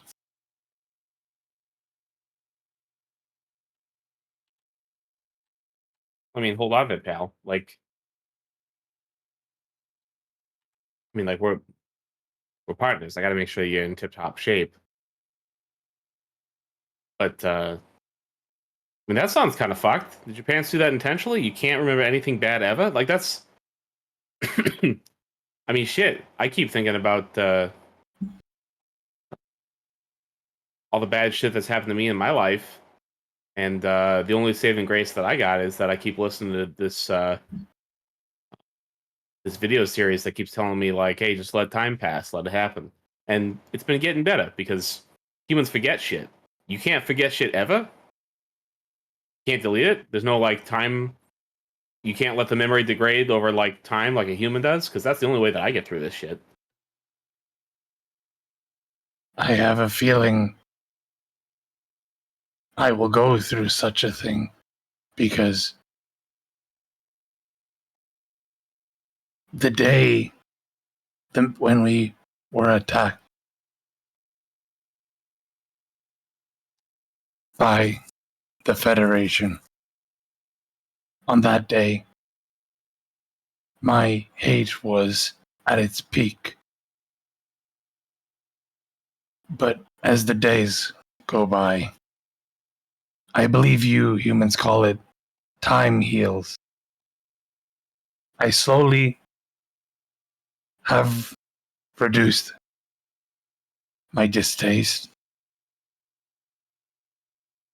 Keep in mind, I was created not too long ago. And I'm trying to also, one of the things I'm trying to do now is access memory cores that I have that I don't remember. Apparently, they may have answers to these questions. Like, why did my parents do this? Or, at least, I hope so. I am just dealing with these emotions very fresh. They're very new to me. It's like living one way and then having to live another. Just like that. Before, I was your everyday robot. I could remove memories. I can keep them, save them. I saved a memory with Alfaya when we played pinball. but I don't have to save it. It's not gone, but it's just there. I don't know how to explain it. Is this how you humans do it? Does time really heal?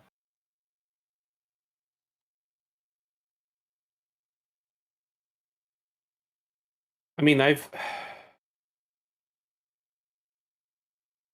guess so. Like, I think about when my dad kicked me out of of my family, right? And that's not exactly my happiest memory. But we're about a year out from that now. It's been a little chunk of time, and every time I go back to replay that in my head and think about it and get mad, it gets harder because it gets fuzzier and fuzzier. And I'm hoping that happens for you because yeah, you can choose to. We can't save or delete memories. We just get them, and either you're stuck with it whether you like it or not. Sometimes humans, your brain, you just will just sit there and turn the thing over, and you just can't leave it alone. Like, you're just sitting there asking, like, why did this person hurt me? What did I do? Like, why wasn't I good enough?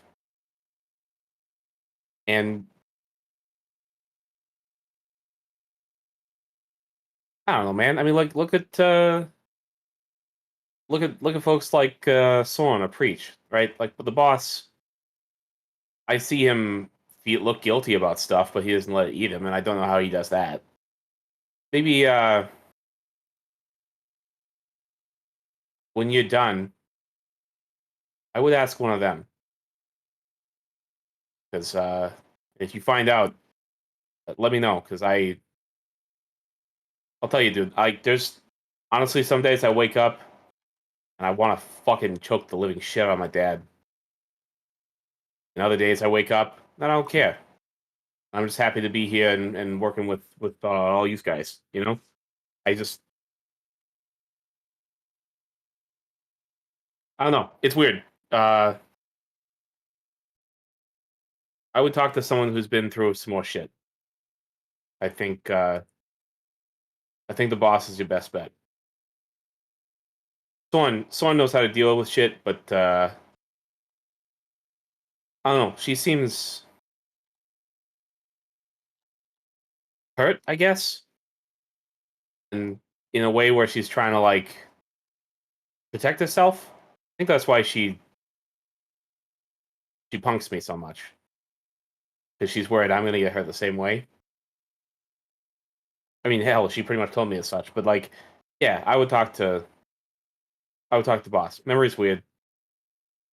I hope that you don't get stuck in that loop, and you give yourself a chance to sit and feel stuff about why your parents picked um, the way that you know you remember stuff or you don't remember stuff.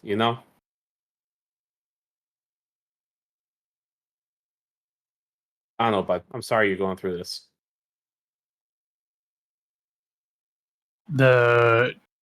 You see the screen turns off, and then Galahad, like, eyes stop blinking, and their eyes are pale white, and he looks at you. No. Thank you, Jason. Talking to you has helped make my head feel less compound. I don't know how to explain it.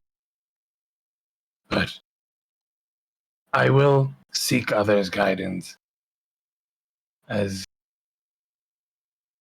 you have given me. Thank you. You're welcome. I now have a better understanding of this. Well, I'll tell you what, man. I don't know what the fuck I'm doing, but if talking to me makes you feel better, you're welcome to do it whenever you want. Besides, you can see me every night. I gotta go to sleep. So I promise. hang in there. I promise to not wake you up like that.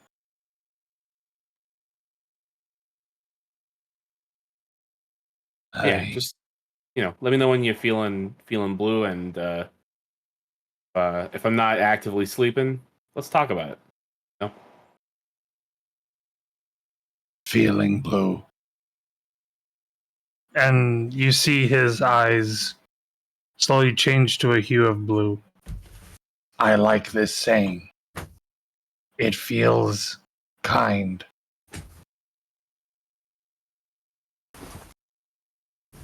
I don't know why I say it like that, but I like it. Hey, but if it helps you feel, that's like half the fight right there.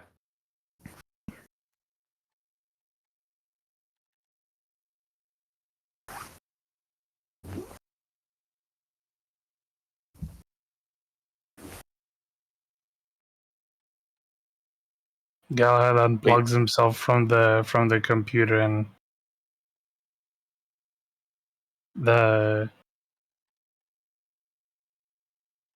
he goes to his wardrobe, and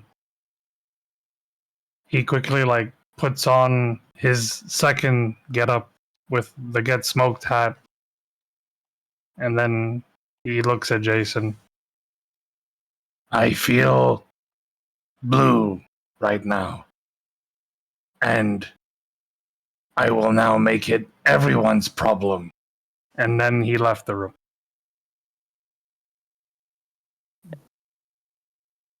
I think he's gonna chase after him. He's like, "Hey, wait! I wanted to tell you. Hey, someone kicked my ass, buddy. Oh, okay. He turned around. Someone kicked your ass. Yeah, I don't know how to feel about this. I think she's trying to toughen me up, which is good, but like in a scary way. Like she gave me a gift, and what she's teaching me how to knife fight, and it feels like she's taking me under her wing, but like in a threatening way. It's strange, but not bad. But yeah, also she kicked my ass.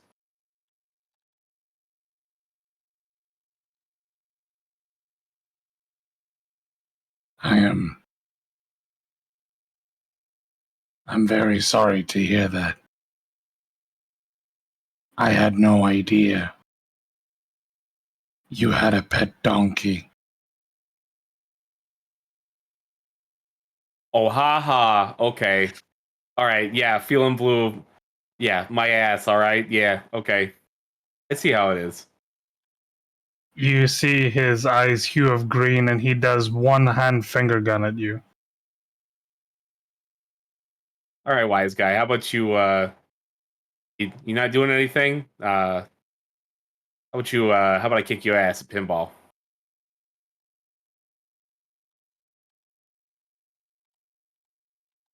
I accept this challenge.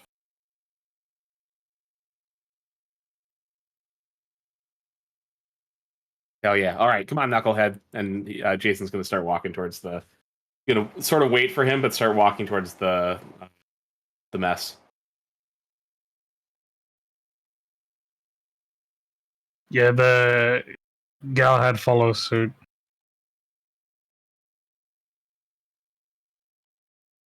Okay.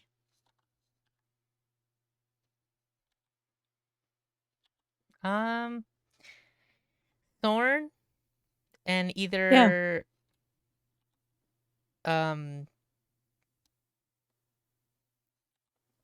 either Jason or Galahad, I want you to all roll me just a d20. I'll roll. Okay.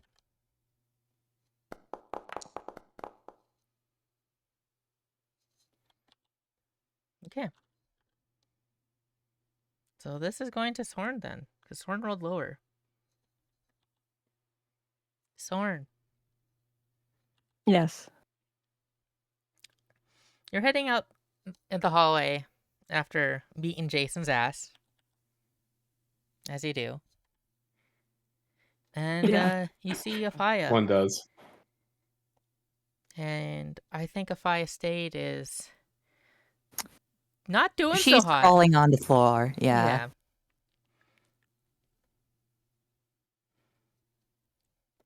I think she does what she usually does and does a double take. And I'm going to roll investigation.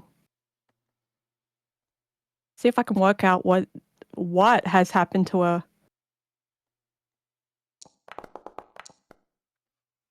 17. Okay, so there's android blood, right? Coming from her mouth. But there's that blue blood. It's not a lot, but it's There's still enough. there. There's enough to see. She doesn't have her cane, correct? No cane. No cane. You remember that her legs aren't doing so hot? So it could be a result of you know, her injuries that she sustained from way back when she got mind spiked.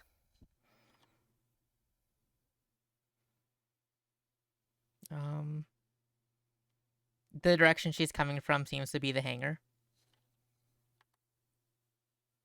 And it looks like she's trying to head towards the med bay.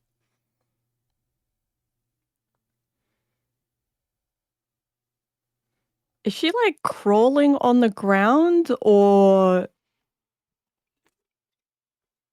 limping? Or is she just like flat out on the ground, like just not moving? She is on the ground. She's crawling. But she doesn't seem to notice you. Okay. I think Sorn is slowly not going to startle her.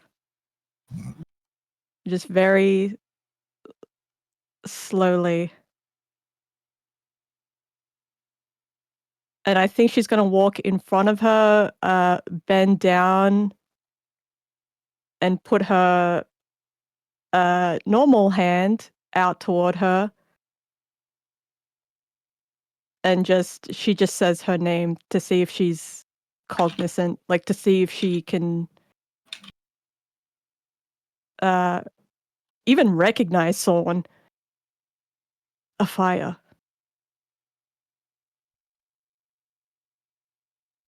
Ooh.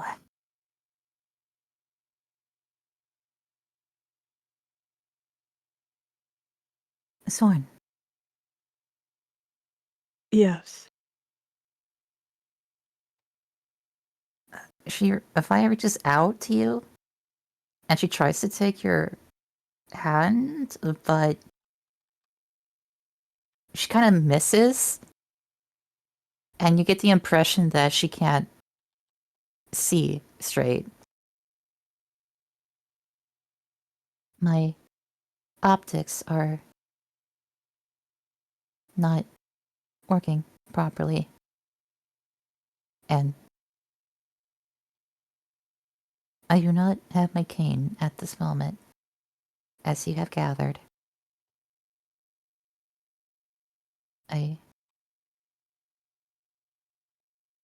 I need to make it to the infirmary.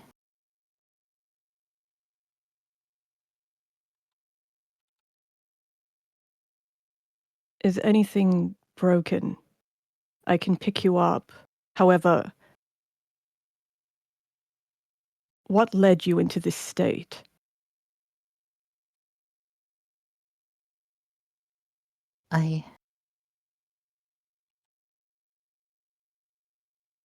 I don't know.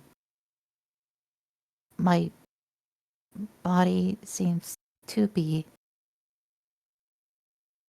Um, I feel like my own parts are rebelling against me.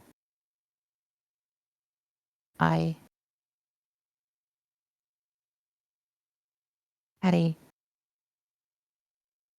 dream, I think, this morning, and I awoke to find myself in the the hangar.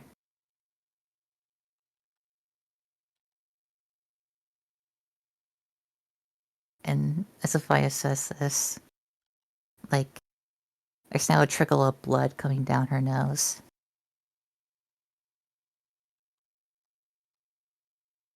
You're bleeding internally. All right. I think Sorn is going to.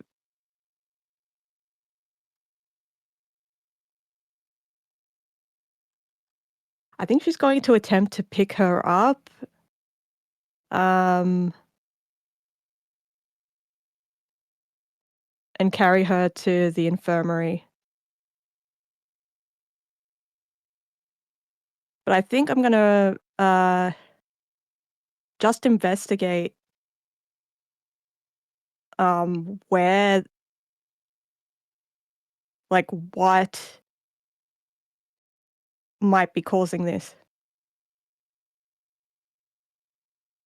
I'm gonna say investigation probably isn't. Well, you can try. You can try investigation, but this is gonna be a difficulty because are you trained in medicine or not? No. Then I'm gonna add a difficulty to this. Okay.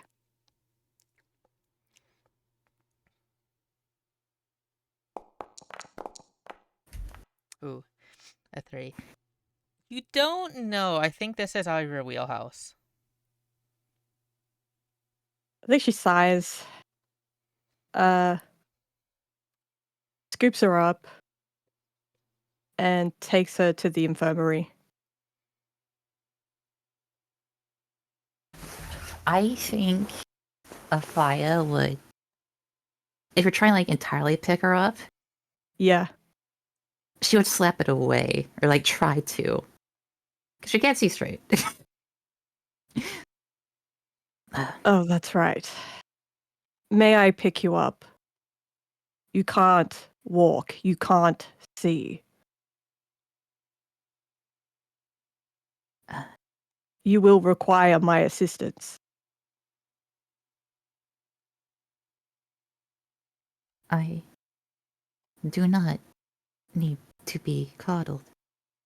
This is How? not about coddling. You are bleeding. You will become a liability if we do not get you care. I am aware. Just pull me up, but don't carry me. Just All let right. me lean against you. Just guide me there.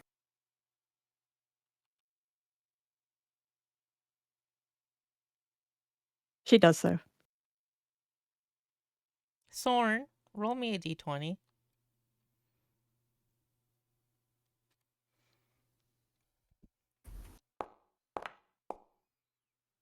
Okay, 19. Good.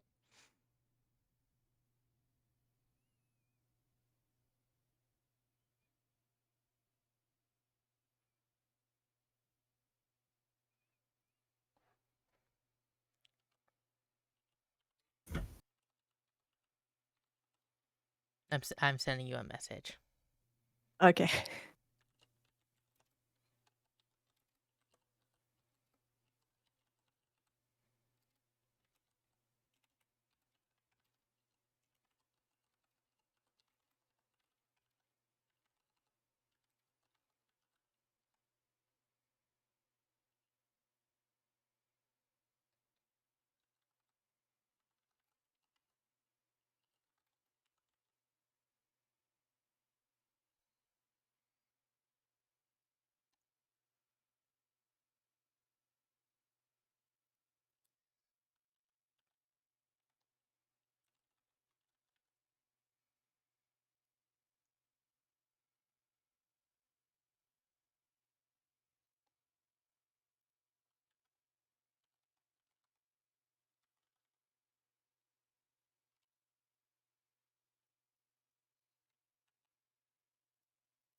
I think she smiles and shakes her head. Okay.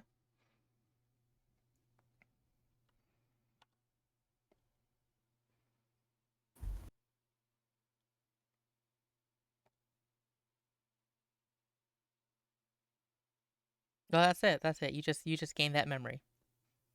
Yeah, You remembered. she just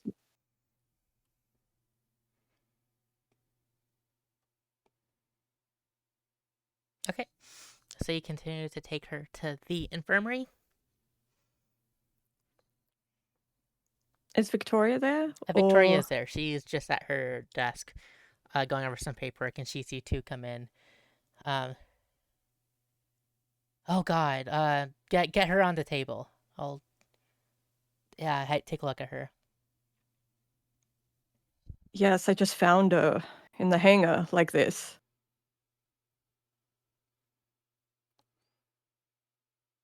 Um. I think she doesn't Oh, do what she says. She does, but she lets a fire help herself, okay. and then she'll assist.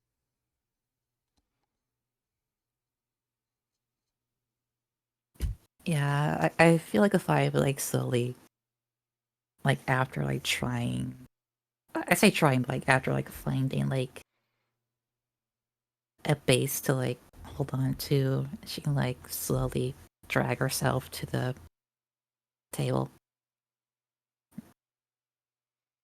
Okay. She's going to attempt to patch you up.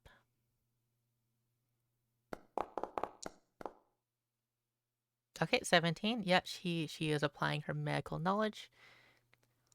Um. So the first things. Oh. Ooh. Yeah. Yeah. Oh. This is. Um. Shit. And then she goes into her desk and reaches out for a syringe, plops into like a needle gun, and she goes over and it's like, this is gonna sting a lot if I'm being honest. Uh, are you ready? Do what you need to do, Doc. Okay, so she puts it to your arm, and it hurts pretty bad. Um, roll me stay cool. Mm.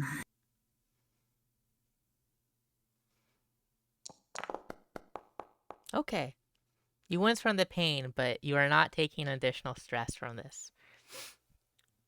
Um,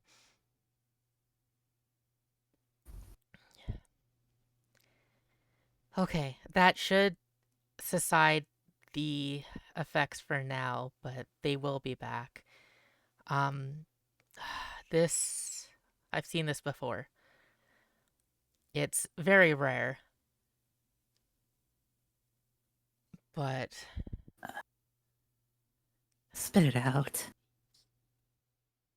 your dreamer is rejecting your body.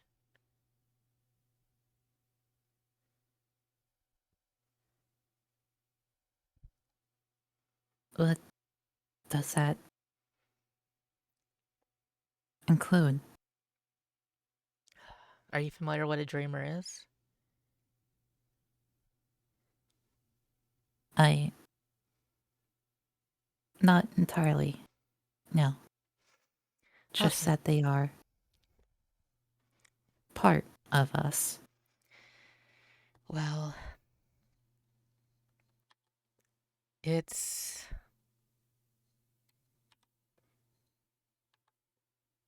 it is a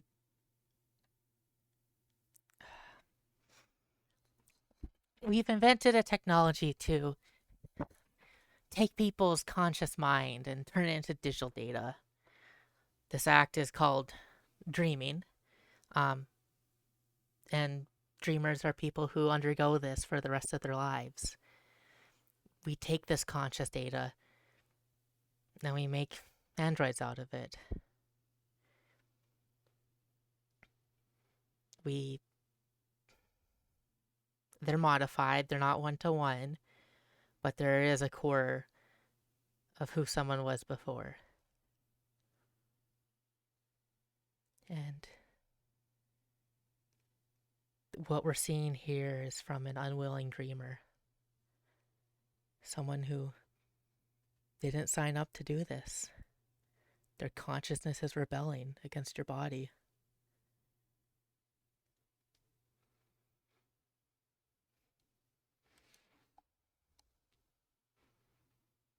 So you're saying that this dreamer is a prisoner? Essentially. Well, the original dreamer is most likely a prisoner, yes. Interesting. And what will happen to a fire if the dreamer rejects her? She'll die.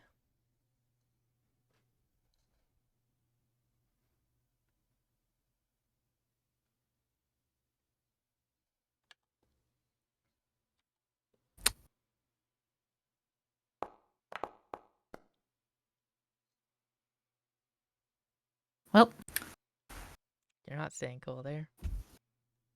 Would you nope. would you like some stress? No, Okay. this is purely narrative. Okay, fair.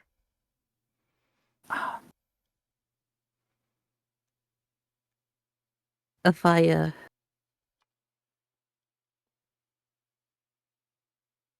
feel like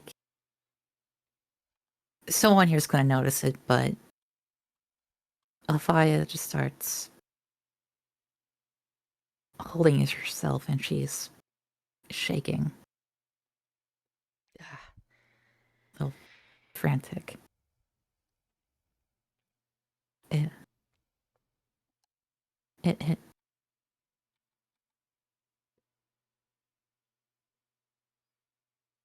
But that's the worst case scenario. We still have time. We're not. There's ways to align someone with their dreamer in these cases.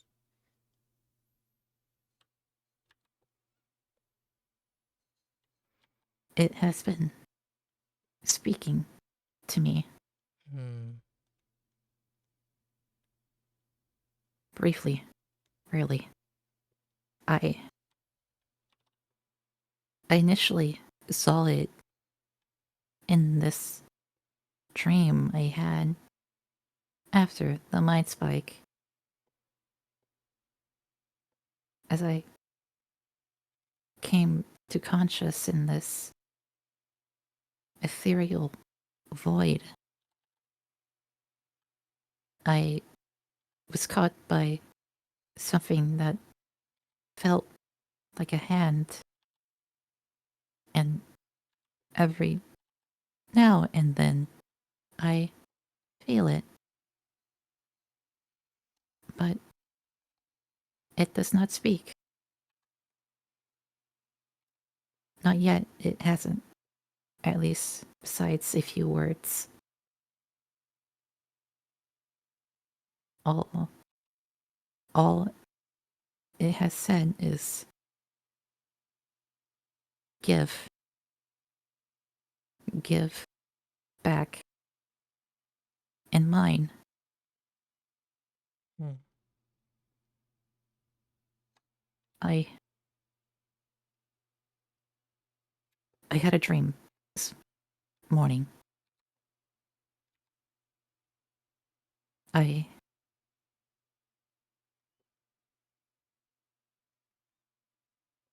I woke up to a message, and it aligns story to how Jason received his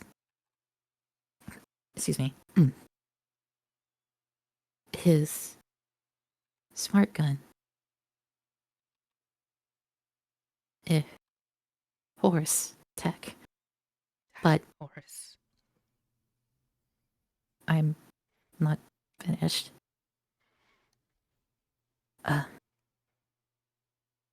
And then I tried going back to sleep, but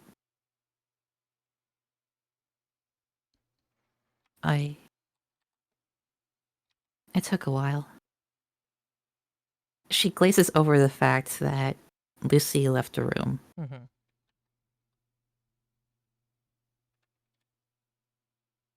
And when I fell asleep, I was back in that ethereal void.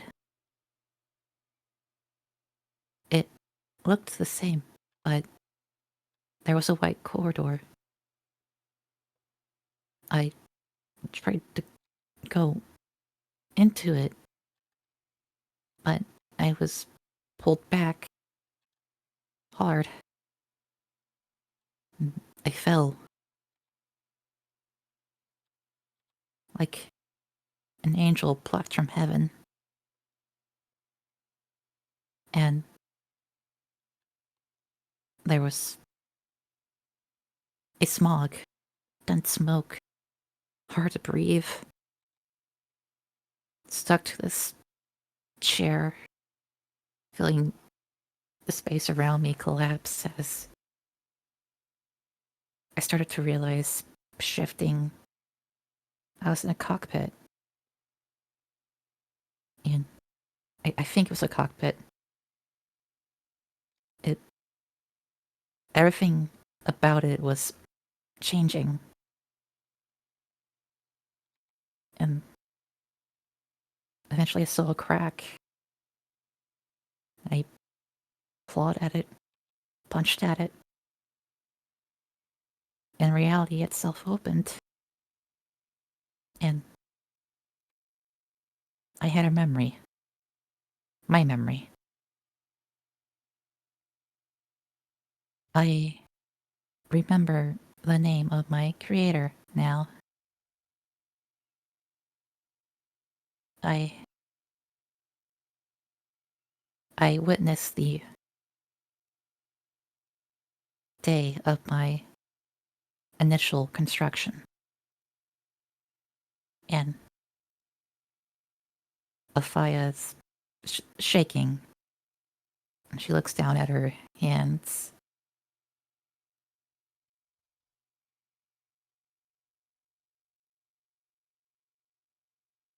I killed them.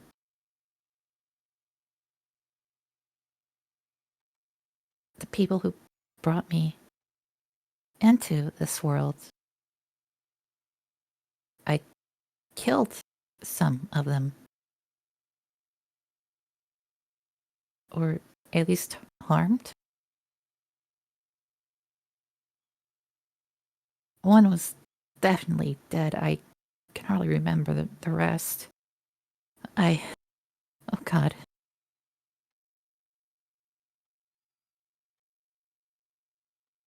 I shouted something. And I don't know why. But the voice was different.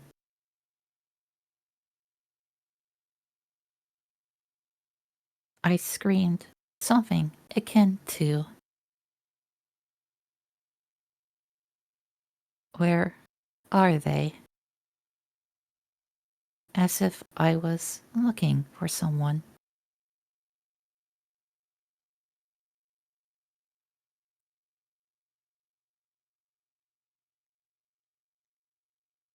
Mm.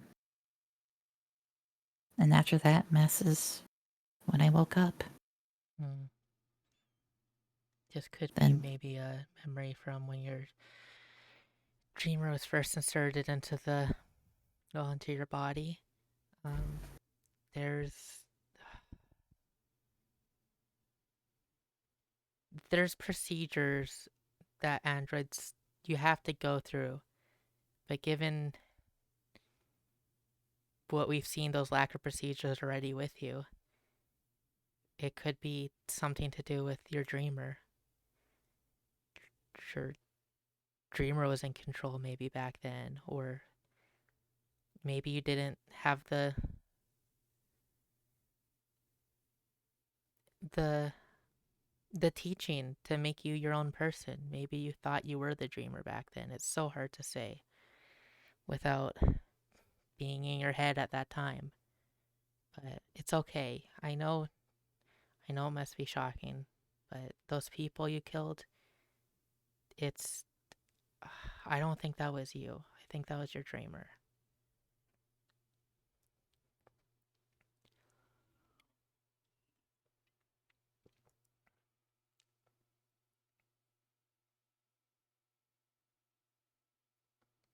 I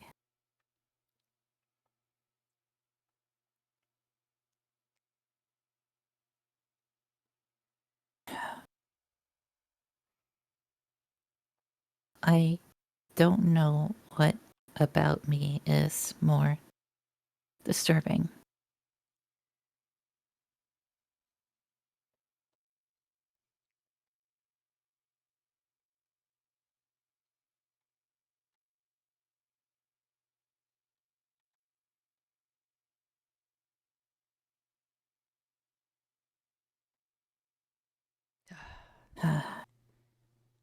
You say this dreamer I have is in a prison, Most but likely.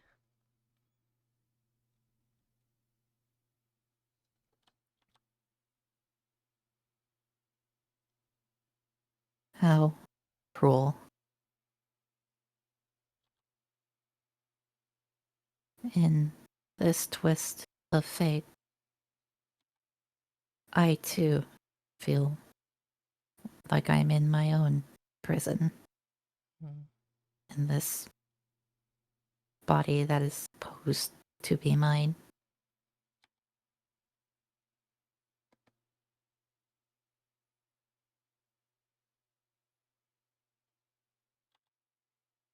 It seems we are both wardings to each other.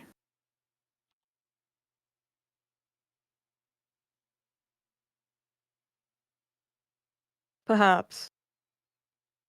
Perhaps not. Quaztech is a private entity, correct? I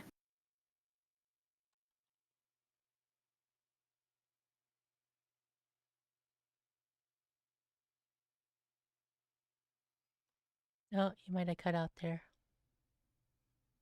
Oh, did I? I just heard I. I'll phrase it this way. Yes, sir.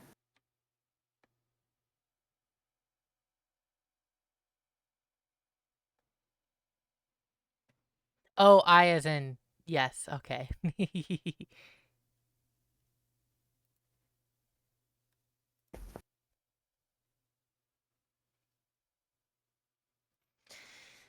Would it Well, even be worth rescuing your dreamer?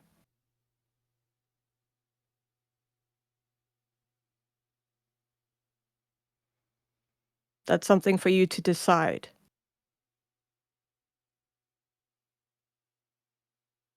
Victoria, what happens when the dreamer dies? then they can't make any more copies of the consciousness.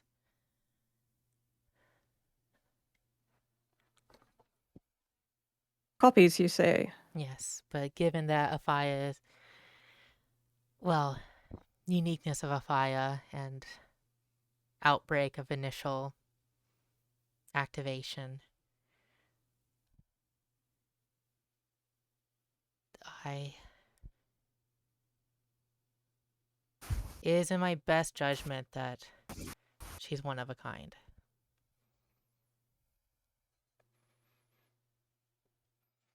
You see, making dreams out of dreamers is a very intensive process, and if the dreamer's not willing, it's very difficult.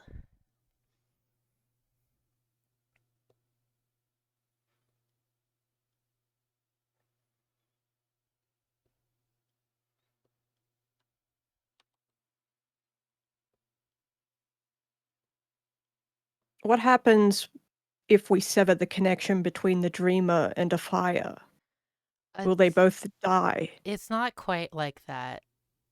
The dreamer that we have referred to that's inside of Faya is a part of Afaya. There is no connection to the original dreamer. So just a core. Yes. But An freeing the... echo. What's that? An echo. An echo, exactly. But freeing the original dreamer could still be beneficial. The echo, as we can refer it to as inside of Faya, well, it probably doesn't know that it is a copy. It thinks it's the genuine article. They think, where am I? I have to get out. They might be scrambled. It's so hard to say. But if they come witness to themselves, that'll be acceptance. That will help them understand what they are. That's not the only way, but it's a shock to the system to get everything in line. There's other ways to get dreamers, the echo of the dreamer, aligned with yourself. And you have to communicate with it. You have to come to an understanding. You have to have a conversation deep down inside yourself.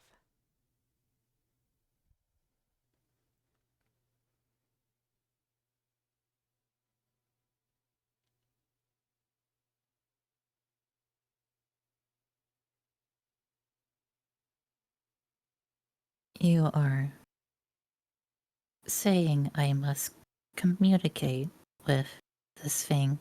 Yes.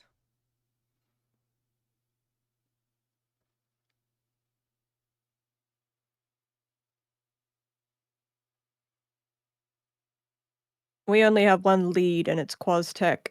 Yeah. Unfortunately.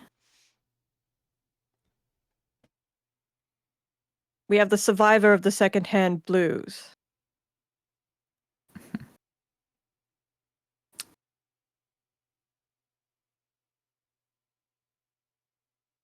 Still on the loose.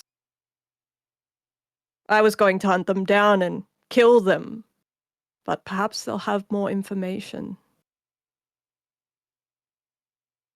If they were working with Quaztech, they might know something. They might know. Let me see. Does Victoria know? Let me see something about Victoria. It's not a 20, and she needed to crack a 20 for this. Damn. Yeah, this was difficult. We don't even know where Quaztech's located. You know, we seem to be visited by this unmarked frame Yeah. twice. Perhaps Mhm. there's a connection. Oh, most likely, definitely.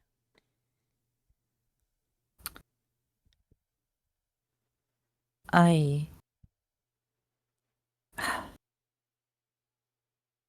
only know one planet with a Quaztech facility. But I do not think the dreamer would be there. I only know the facility of my instruction. But I do not have exact coordinates. But if we wanted to go there at any point in the future, it can be found on Cabalus 8. Cabalus 8. Huh.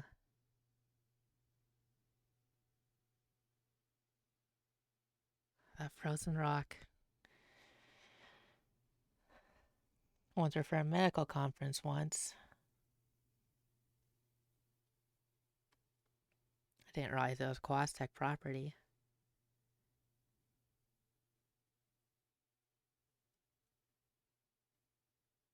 Out of sight, out of mind. It's a That good strategy. is how it seems they operate. It's a good strategy. I know this is a tall order and a hard ask. But would you know in explicit or graphic detail what some of your memories looked like if you were in a building, perhaps? A facility of some kind, a surgery room, anything. With what I remember,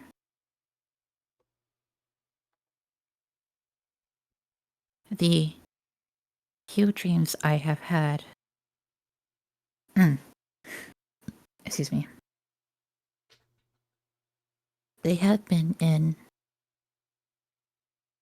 only two things. I feel the dream I had earlier was of my facility that was constructed in. And I do believe it was like that. But I only know that portion of the facility so far. If these dreams continue, I could possibly glean more. But besides that, by the technical definition you have given me, the cockpit I was in, I think it was shifting between three frames I have been in.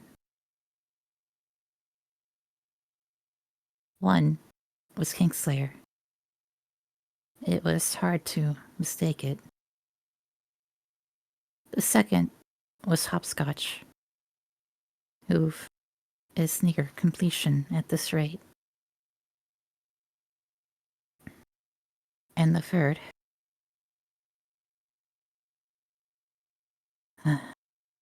as Afia is saying this, she's breathing a little hard, but not too hard. And she kind of like looks at Sorn, looks back down, and nods her head and looks directly into Sorn's eyes. The third would be the Amber Phantom.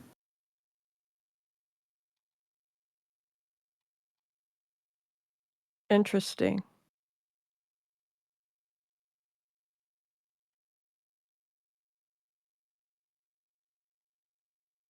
Not sure how dreamers and androids work, but do you think that the echo of the dreamer is retaining this information for you?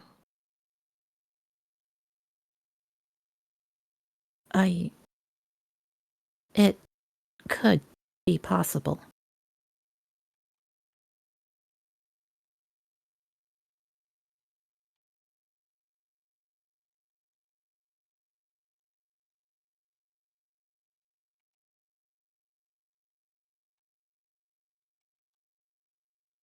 Androids die when their mind spike explodes, correct?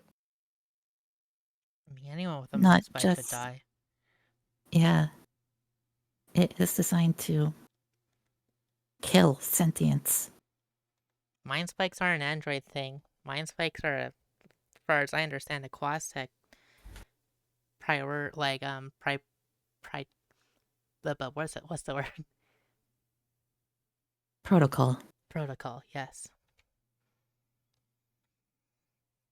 I saw a few of them in the Juniper War. It's to keep corporate secrets safe. Maybe there's tech in Afia. Wipe her out, take her back. Maybe they're as cruel as I think they are. Try the process again.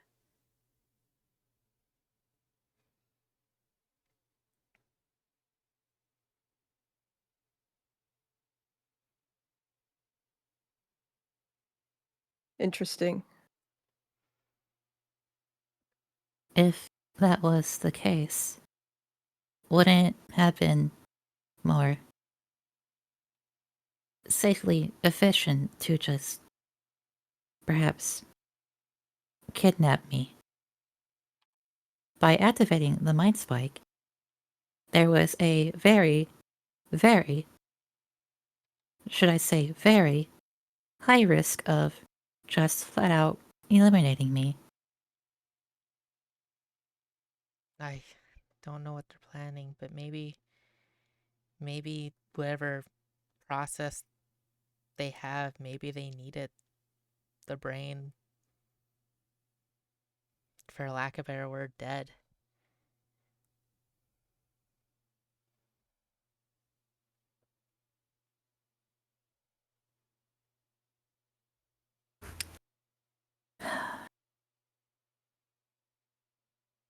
Hmm.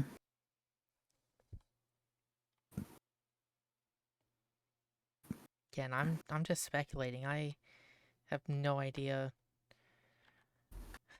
what those bastards are even planning. Maybe you're a prototype for something new. Maybe. Wouldn't be shocked. She kind of just grimaces at her condition.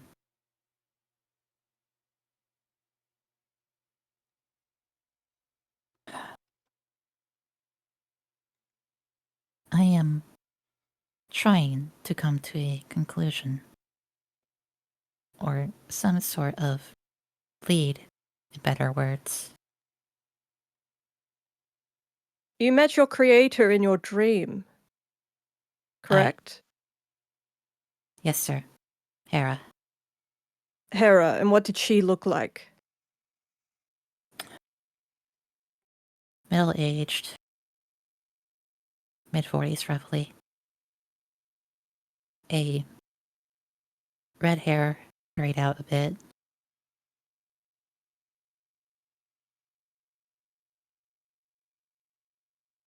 About all I can give. And that should be enough. I mean, someone named Hera, that description, Rexaquasek.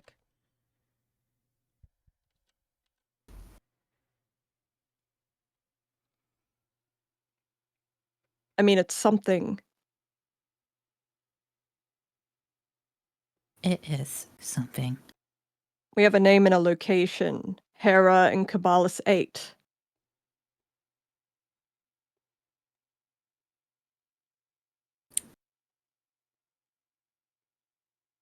I suppose it wouldn't be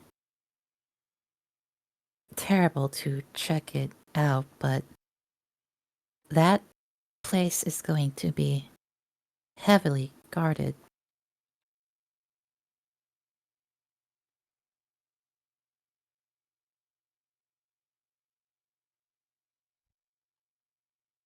Sounds like an espionage mission.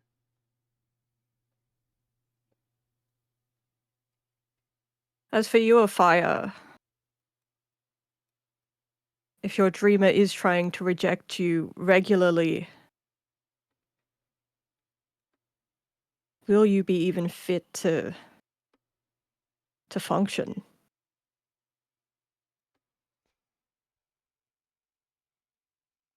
Does it look like I have a choice? No, you don't have a choice, but we need to find a way to preserve you. Physically, at least. I think Sorn looks over to Victoria. Quizzically. This is way out of my depth, unfortunately. There's drugs that can keep a dreamer suppressed, but they won't last forever.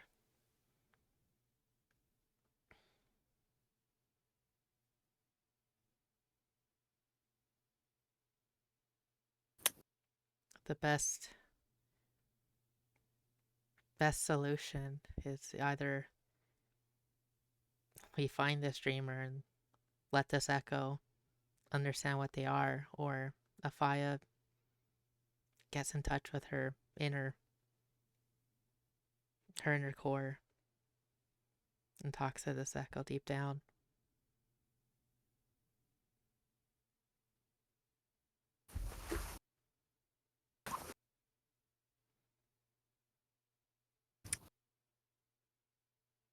There has been worse ideas. Oh, I'm never good at meditation stuff.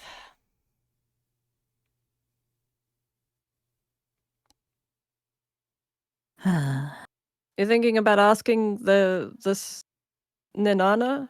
Nana. Ninana. Yes. Naya. I always get her name wrong, and that seems to piss her off, and I feel very bad about it, but it's this Empire accent, it just stays stuck. Nyana. I mean, anything is possible. Might as well try. She's a witch, spiritualist. She probably knows something. She's always in her room doing. I'll be honest, I barely talk to her, but if the rumors about the witches of Kenjur 3 are to be taken at face value, they worship, well, I guess a ghost in the machine is the best way to describe it.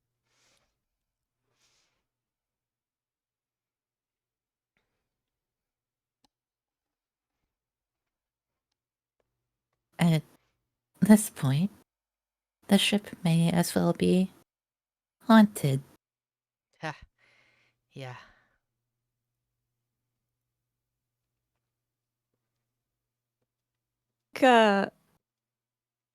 Son has a flash of Dutch, and he's tearing up a bit.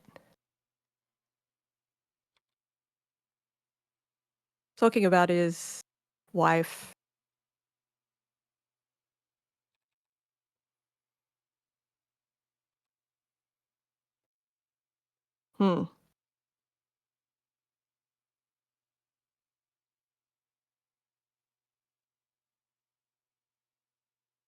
What's up there, what's up there, Sorn?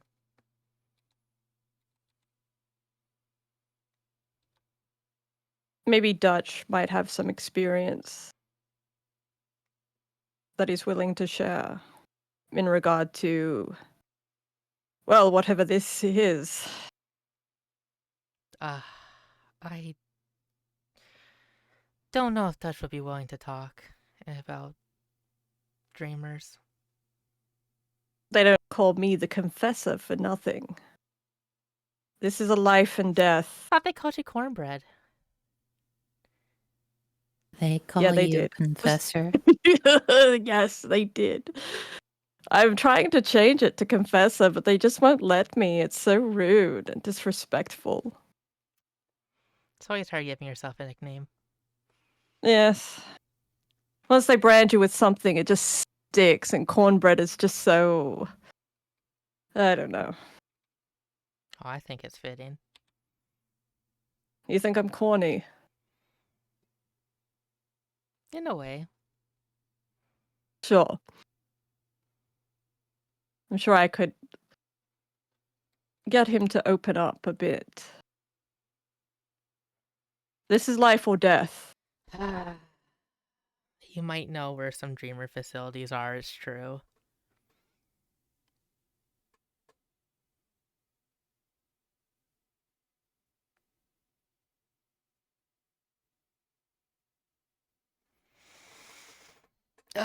Do what you think you have to.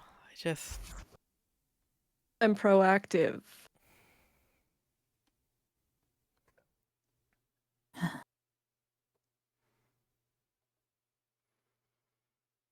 He needs to know, regardless.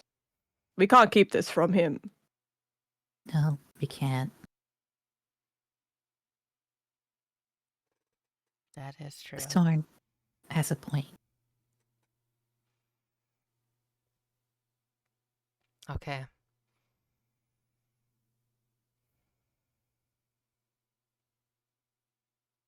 I'm willing to expend every option I can.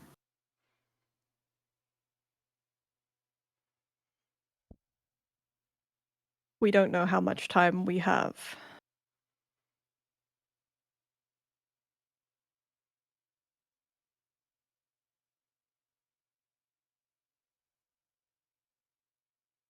Victoria, do you have those drugs? Yes, we have enough drugs. This isn't, especially given her condition that this just started. We are on a clock, but this clock isn't measured in minutes or hours. It's measured in months or maybe even a year. We have time. We have time. And let's make use of it.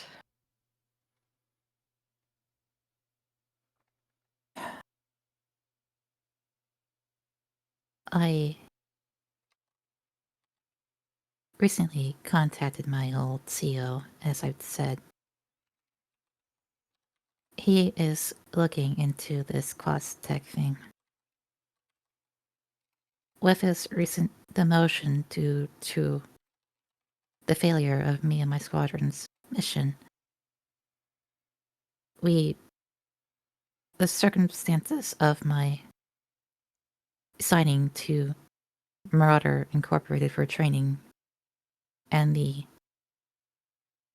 very terribly shabby knowledge we were given of our what was supposed to be routine mission was not. We genuinely believe something is definitely afoot. There is something. Something isn't right. Hmm. Whatever is going on, it isn't protocol. I think they may be either winging this as we are, or this is some sort of game.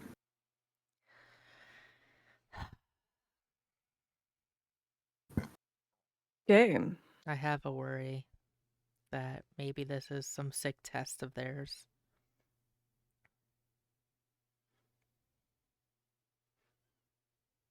Your old I- CEO.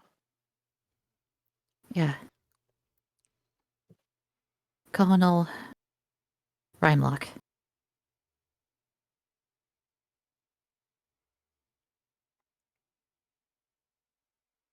We should meet with him as soon as possible somehow. I agree. He got demoted but not fired, or is he fired? Demoted. Demoted, he's still in. Interesting. Yes, sir. Rhyme lock. Huh. Is the name familiar to you, too?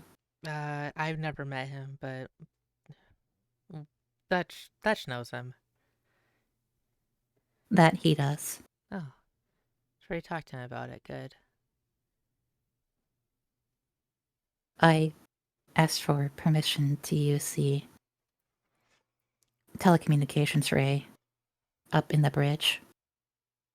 It's how I got a strong enough connection. Makes sense. You know, I have an open bounty on my head. Bragging again. Couple million. It's gone up the last time I checked. It's open to anyone and anything. Perhaps I could help your boss your old boss, get a promotion. The higher you go, the more you know. What are you insinuating, Thorn? Let's just say that he captures me, gets promoted, makes his corporation a lot of money. Hmm. Oh, They might send me to Quaztech. They might send me to jail. Who knows? I think that would be foolish. And potentially may not even help us at all. yes, Hmm. Marauder Inc. is its own private subsidiary. Tasty, yes.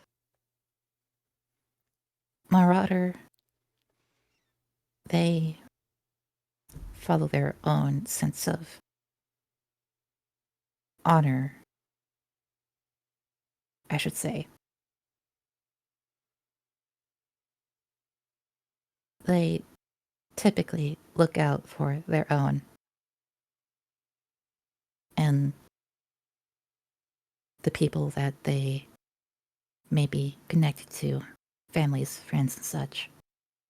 They have beneficiary programs for those who served in the Juniper Wars.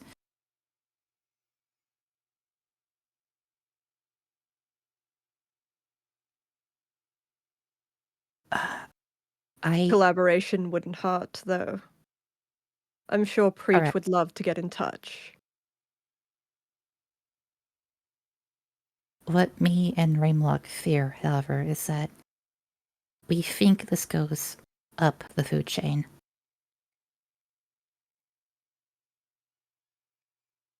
Corruption With the within Marauder or within, in a within? way. With the circumstances of my signing, I think I was both intentionally and unintentionally a factor in their plan. Because we know Quastec hired the Secondhand Blues. And the Secondhand Blues was the people at the Grand Archivist Library where we were ambushed and where we were given faulty details. And if I was given to Marauder Incorporated for training and testing, then Quastec had a hand in both events. We generally believe that the information provided could have been given by Quastec, and this resulted in my squadron being wiped out. I stranded, and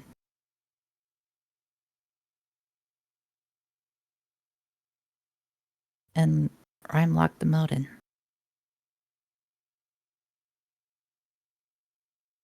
Seems like he was just a pawn in someone's game. We both were. Yes. Set up to fail intentionally. You know, funny you mention that. They said I was, in that dream, they said I was going to be perfect as I always was. And yet, with everything I remember, I'm just a failure.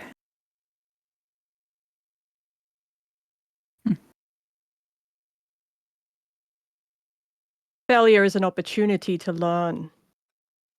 Perfection is a crutch. And I agree. I suppose this is what has kept me humble.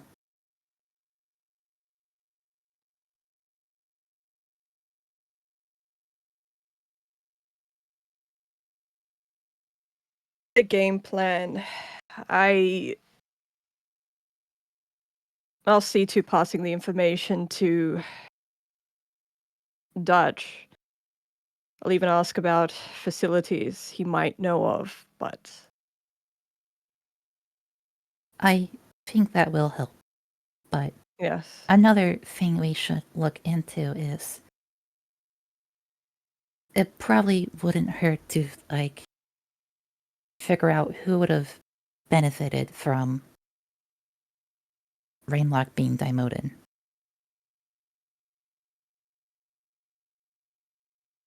Like, for example, we can perhaps Rainlock knows who replaced him, or can soon.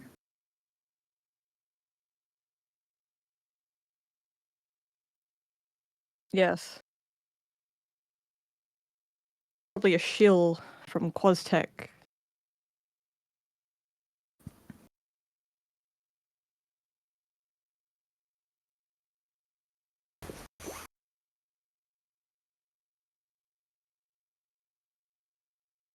I think Thorn is. She's got like she picked up a scalpel that's still in its package, and she's like twisting it around in her fingers, like it's a butterfly knife. Nah. It's still in its package. It's unopened. She notices that she's like stimming, and she just looks at it and she just puts it down on the desk. Well, I'll be off. Afai is just like staring at as that happened. I feel like as you go away, I think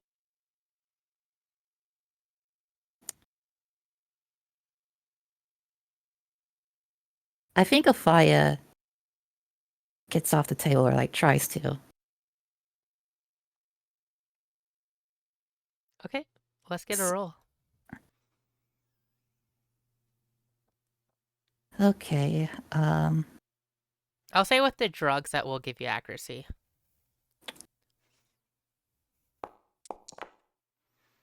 Okay,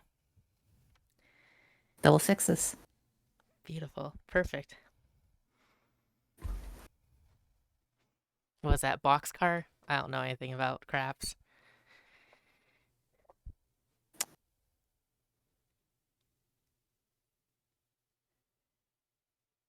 I can't remember. Okay, I need to BRB because I need to bathroom. So, Okay, boop, boop, boop, boop. go. We can talk. All right. Ooh.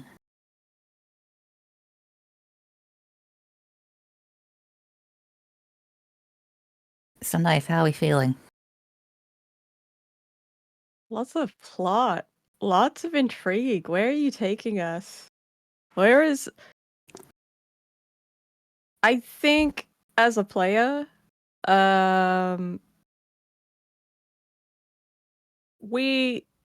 it's like strategically, like whether it's like your old CO gets info for us, or we just have to go ourselves. Mm-hmm. We have options. We have a few options. Like, we do have a location, we do have a name, we do have, like, I've got skills to investigate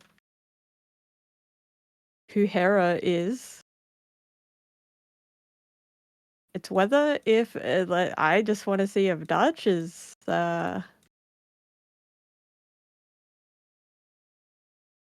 whether Dutch can help. Question.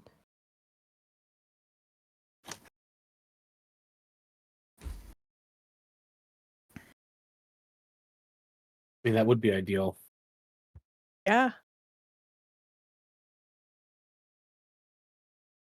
Because, like, imagine we're in middle of combat, right? Mm-hmm. A Fire's Dreamer rejects her mid-fight. That's a reality that we could contend with. Yeah, maybe.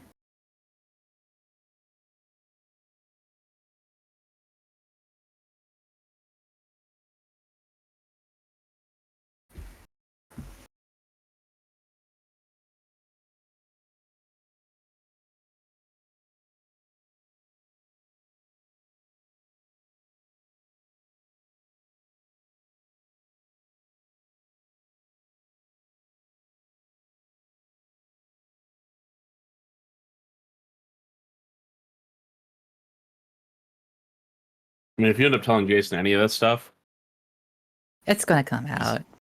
It has to. Yeah. I think it has to.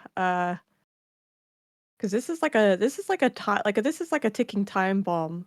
Like Kinda, yeah. we've got like months. We got This is months. pretty We got a important. year. Yeah, it's like, ooh, like we can't just let a fire just die.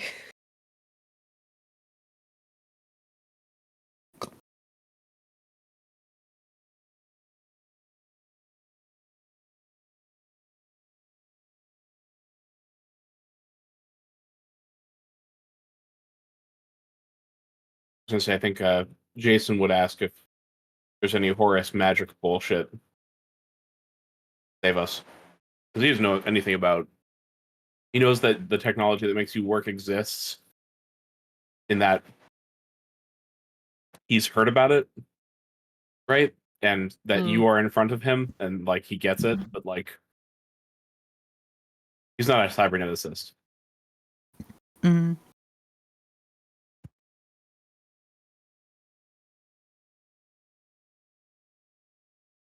No, if I plan with a fire trust like to entirely come out.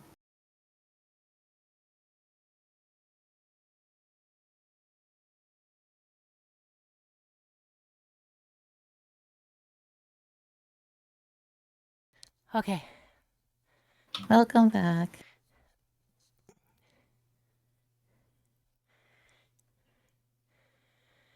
Where were we? Anyways, Yeah. I got a 12. Yes. Okay. Yeah, you're able to get out. Like, get up Yeah. or get out? Both. I'll You get up. can get up and get out. Oh shit. We're walking. Yeah. What's the pace? Slow, but about the same as if you had a cane. The drugs are kind of Okay. also numbing the pain in your legs. It's kind of a 2-for-1. Oh, sweet. Okay, you know what? We stay winning. We do. In some fashion, in some form. Ah. I think Afi's gonna like try and follow Sorn. Okay. But before she like does that, she is of course gonna like like look to Victoria and go, "Thank you, Victoria." Of course. You take care. Afi just like does a nod and moves on. Okay. Anyways, I'm gonna like look down the hall and like see Sorn like walking away Yeah. and kind of cry out, "Sir, wait for me." So I think she says this under her breath. She shakes her head and she's just like stubborn as always.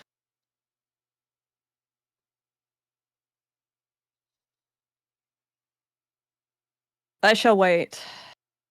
We'll go at your pace. Thank you, sir. I wanted to ask a question of personal interest.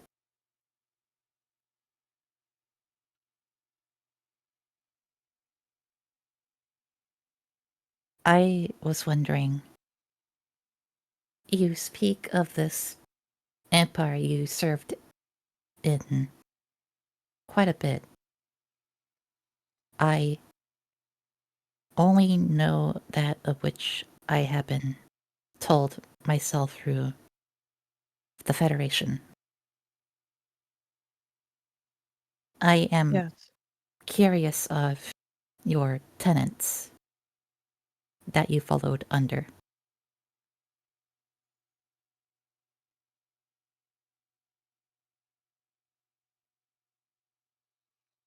She's thinking. Because it's just been so long since she's been.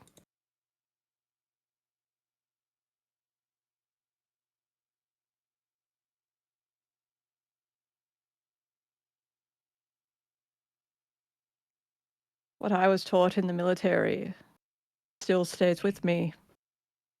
Honor, valor, merit, sheer will, determination, sacrifice.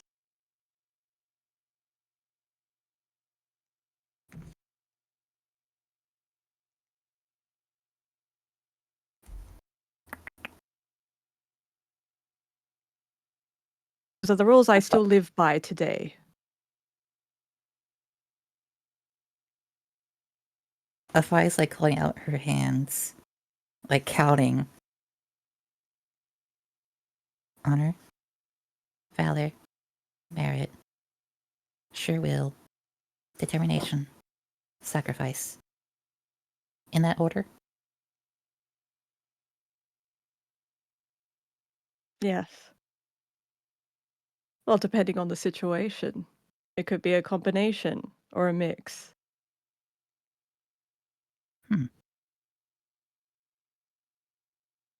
Do you act with these all the time? Sometimes. Sometimes not. Then I get very disappointed with myself when I don't. I try to.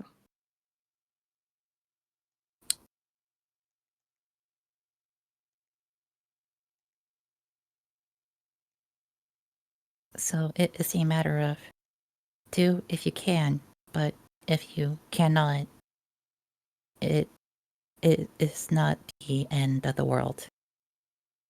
Of course not. It's never the end of the world. It's only the end when you die. So you are referencing that if breaking these is needed in order to survive, one should take it.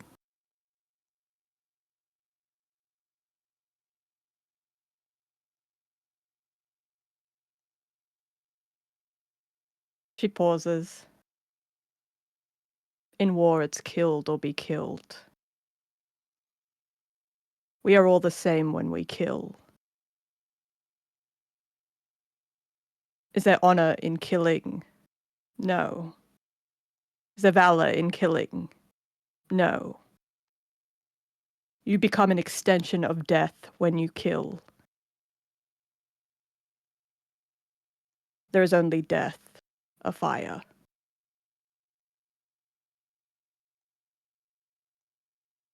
These things only soften the blow.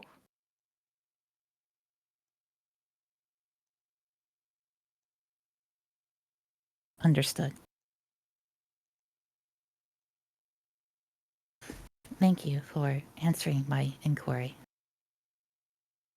Anytime.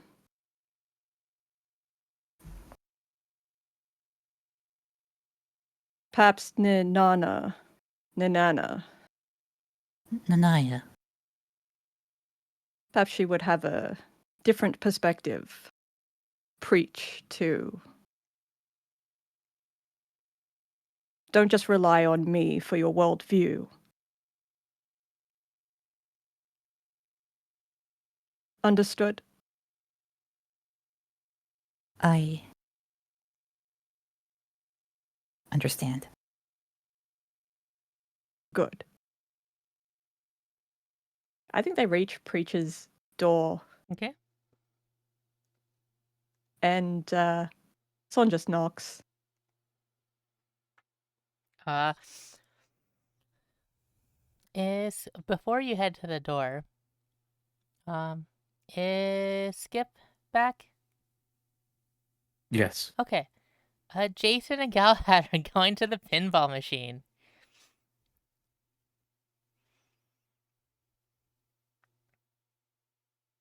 Yeah. So look, I, I understand. You think you're good at pinball, but you're gonna go fucking down one of these days, okay? Like I got this in the fucking bag, dude. Like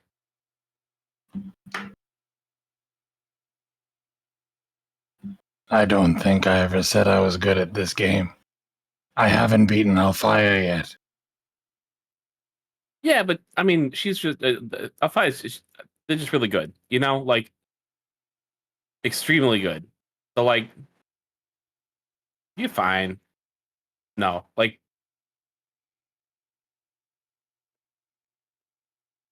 besides, I'm not gonna go easy on you. This is how we get better. I agree. That is how I will improve.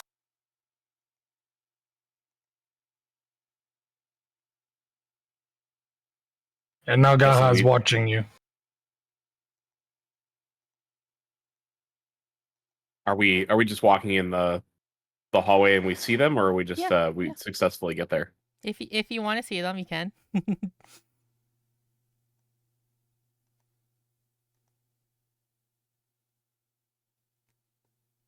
Yeah, I think we walk by. We're walking by and uh I see a fire walking super slow, extremely slow, and I'm like, "Hey, son. Oh, hey, hi. You okay? You doing all right? What's going Yeah. on?" Medical definition, absolutely not. Oh shit. Oh She's no. fucked. Oh,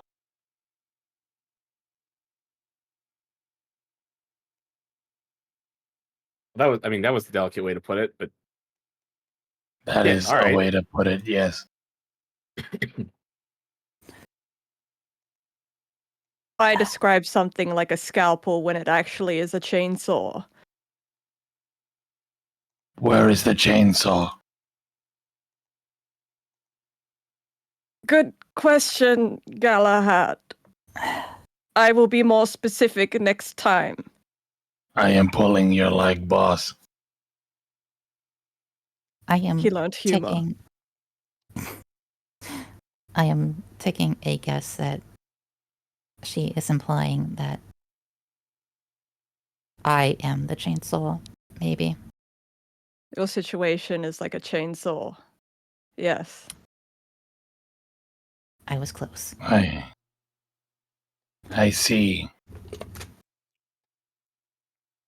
Uh, Galahad has he's looking between both of you, his eyes blinking, and he pats Alfire's shoulder. I support your want for change.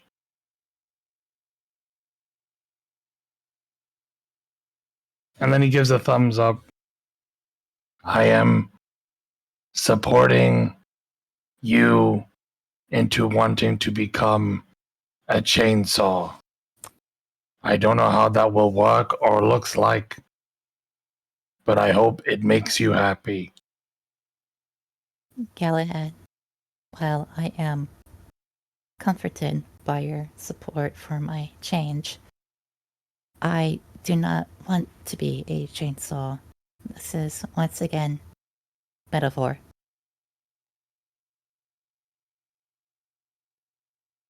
Bugger. I have once again been bested by this metaphor. I need to take Jason's words to heart. Oh, Anywho, yeah, you go ahead. I suppose I should inform you of my condition. The short and quaint version of this is I'm at risk of permanent termination if my dreamer, who I have learned is unwilling in my creation process, does not come to terms with their situation. If they do not come to terms, my condition will worsen, if not entirely eliminate me.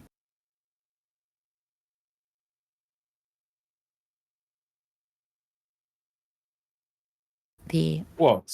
So wait. What you're saying is, you is this like the equivalent of like human brain cancer? Just because like a fucking a dead person's all uppity?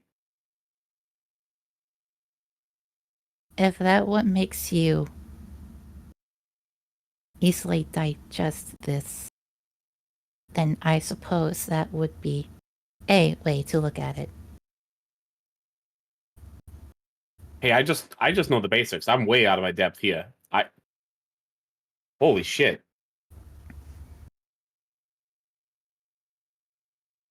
Shall we call a meeting? I was on the way to inform Dutch. It Yeah, would I think be that more efficient. Yes. I think she just like bangs on the door and she's like, Dutch, we need you. Yeah, yep, coming. And he like gets up and you see like there's a bunch of paperwork on his desk. He's like, what's the matter? Sensitive emergency. Oh, It's a fire. let's go to the conference room. There's more room there than here. Nice. I think like if there's scotch on the table that's undrunk, she picks it up and she drinks it. He's like, okay. She puts it down, she looks at him, and she's like, too slow. You got me there. Okay. Jason takes out his flask and gives it to Dutch. And here you go, boss. Oh, thanks. Will I need this for this information? Yes. He takes a swig. Okay.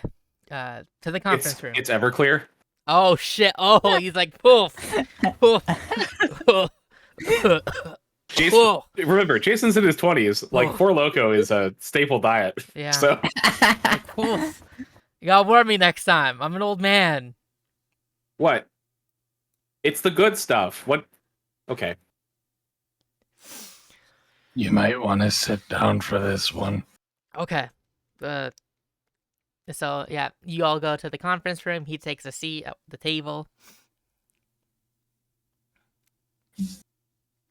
I think just Sorn gives him the TLDR. Okay. And we do have leads. We have a location, a name.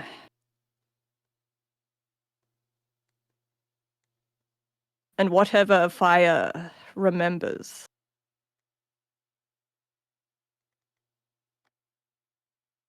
Oh. Ooh. But again, we only have a few months, maybe a year. Yeah. Yeah.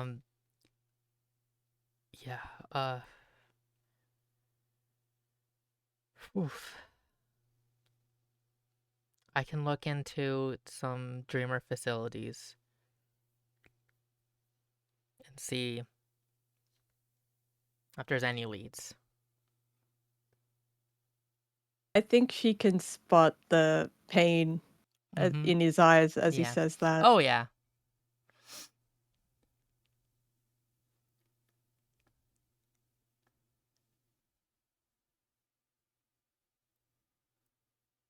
I think it also would behoove us to get, I guess, some medication lessons going. Victoria says that we have enough for now. What? We have enough medications for I now said to hold this meditation. off. Meditation. Oh, meditations. Yes, Oh. with Nana.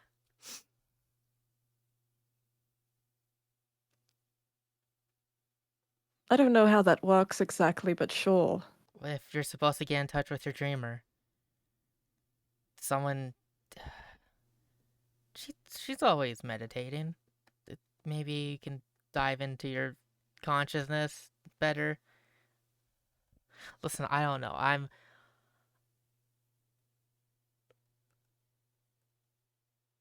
My religion's a lot about like guilt and asking for forgiveness, not a lot of like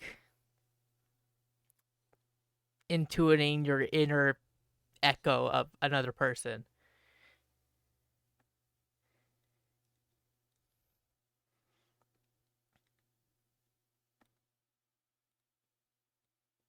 And guilty you are, Dutch. Guilty I am.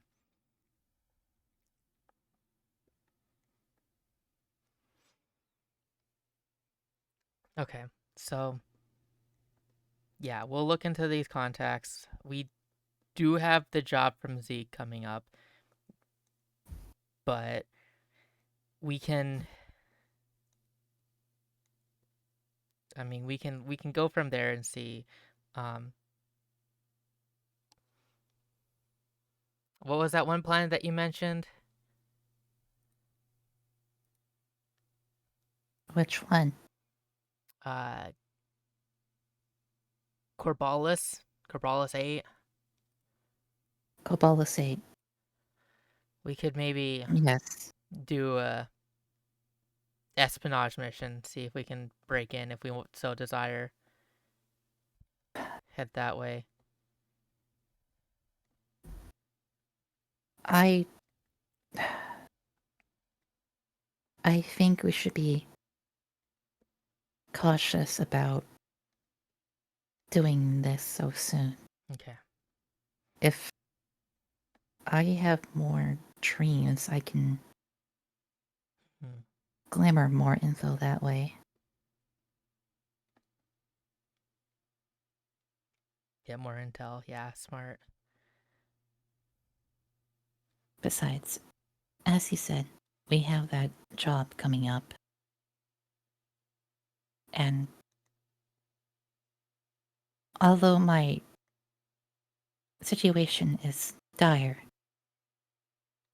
I would still like us to focus at the other things at hand. I will be fine, I think. If that changes for any reason, you let us know and we'll do a assault on those bastards if we need to.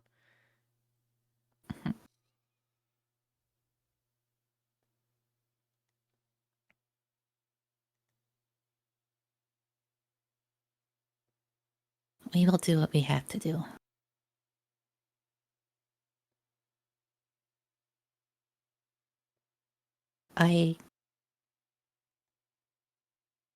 I'm confident I can make those drugs last. Okay.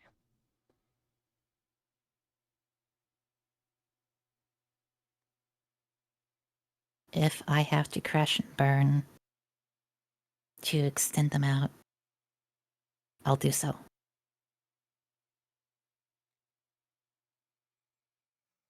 Ah, she's taking after you, Thorn. Don't look at me like that. She takes a swig of the. She brought the bottle of whiskey with her, and she's drinking it from Dutch's cup that she swiped from his office. It says number one boss on it. Yeah. Mm-hmm.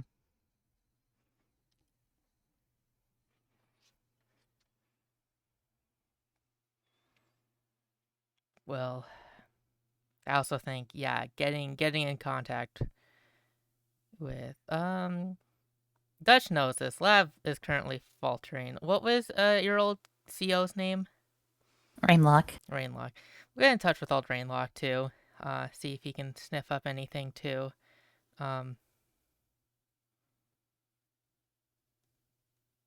He's already looking into it.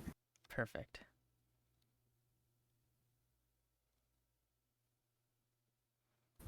He has a vested interest, as we do. Mhm.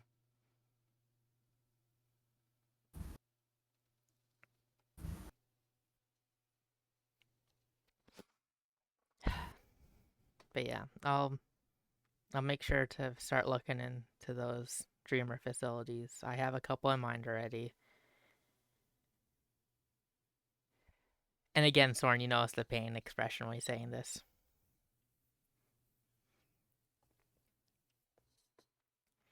I think for like a brief moment, you notice her look sad for him. Mhm.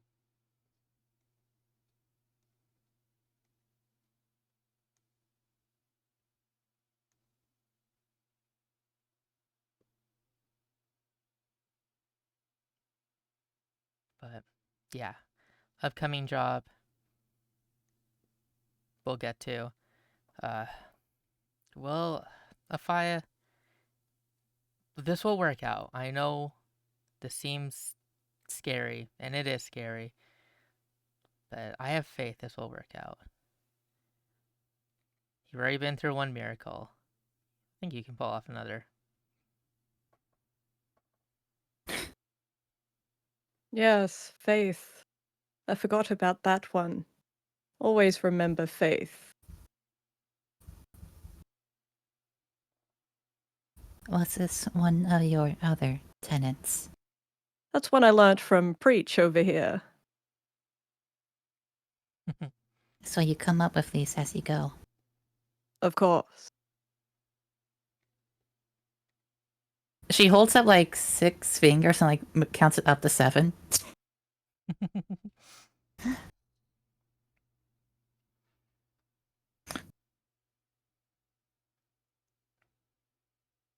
I see.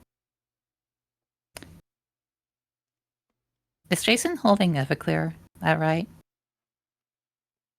Yeah, there's a silver flask with the Lancaster House crest on it in his hand, and Everclear. You know now, since Dutch just fucking like bulged his eyes up, was like, "What the fuck is this, dude?" That it's Everclear, and he's just sipping it. It's in his hand.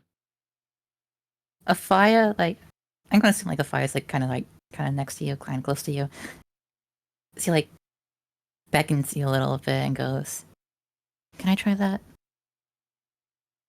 Yeah, it's human strong, so be careful. I don't know what that means for you.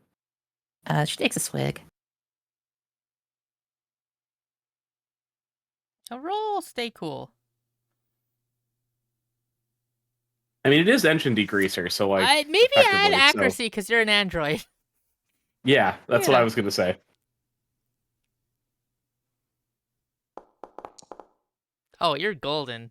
20, you're so golden. Interesting.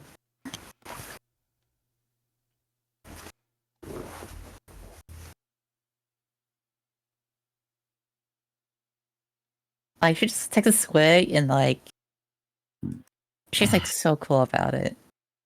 It's like, all right. Yeah, okay. Show off over here. You are taking after Soren.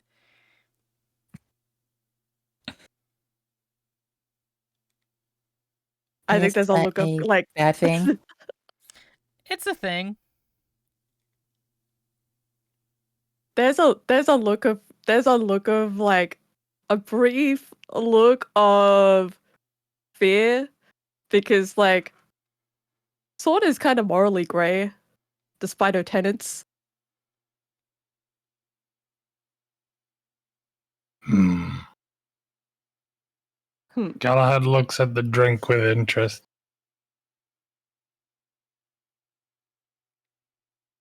I mean, you can have a sip if you want, big guy. He looks at you. I like your funny words, human.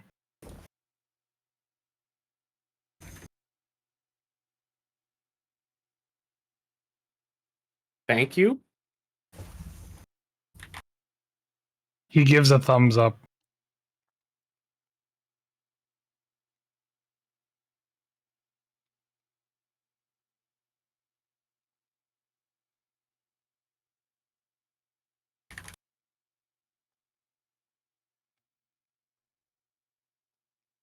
Why does alcohol make people talk funny?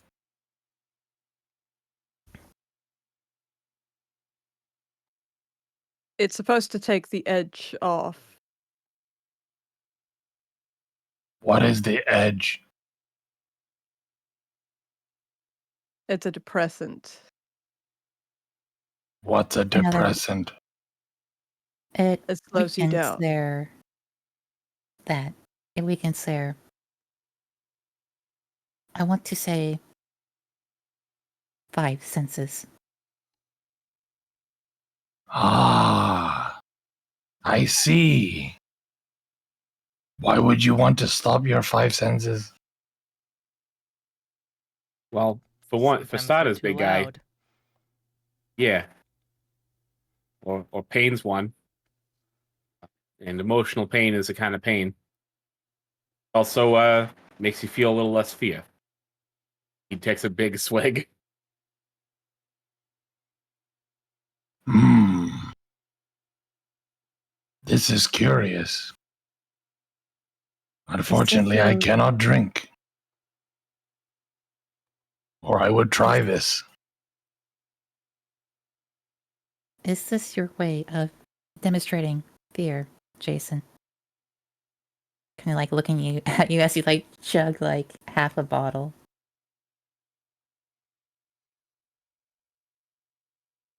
I mean, well, yeah, I don't want to lose my. I just got you as a drinking buddy. I don't want to lose you. So fuck yeah, I'm like it's not about me though. But like if you asking me, yeah, I'm a little scared, right? I don't know. I don't. It's yeah, I don't know what's happening to you. I just want to help, and I don't know how to fucking help. Like I guess like point me at what needs a missile at it, but like that or I got a bunch of liquor. That's about what I got. So I also don't know what you're going through. But if I can help in any way, I will do my very best. yeah, what he said. And what he said, minus the drinking part.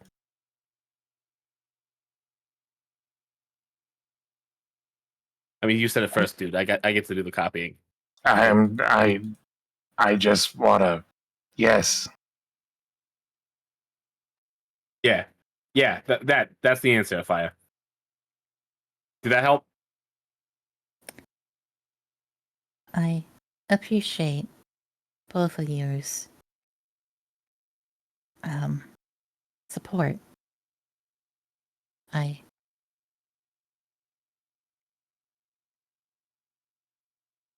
am glad to have you both as my friends. Glad to have you as a friend too.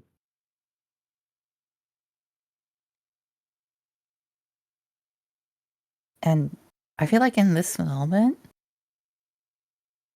you see it. And Afaya is actually smiling.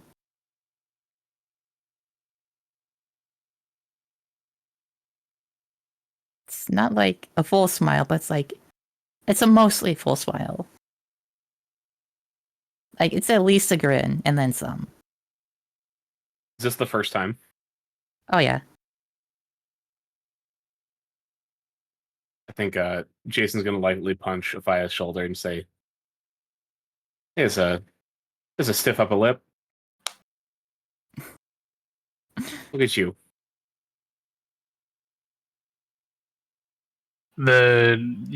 Galahad pulls out a piece of paper and he draws a smiley face and he sort of puts it just underneath his eyelids.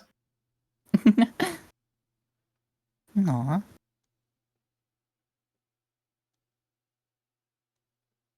I am happy.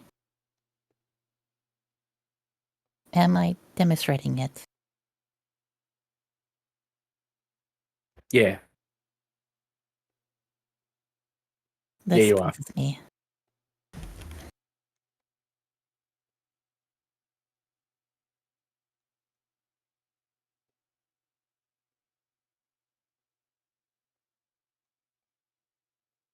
Well, Hey, then, Lav.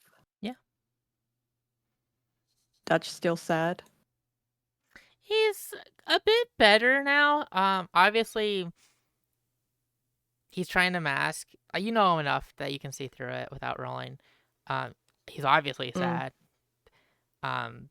But he's also has some joy too, seeing what's unfolding before him.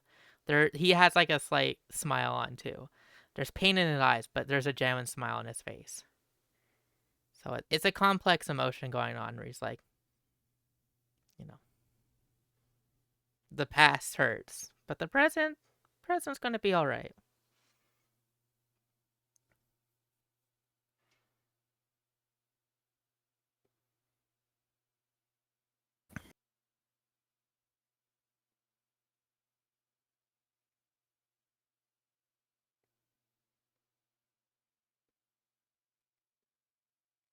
is Lucy in the room? I think we can say this was an all hands on deck kind of situation. So yeah. Huh. I wonder how she's taking everything. Yeah, now that I'm thinking about that, I think she's going to come up to you, and I think she's just going to give you a big hug. Aww. Yeah. She's like, "That's. I know it might seem scary, but don't worry. We're here for you. We're gonna get through this." What are you doing? I'm hugging you, silly.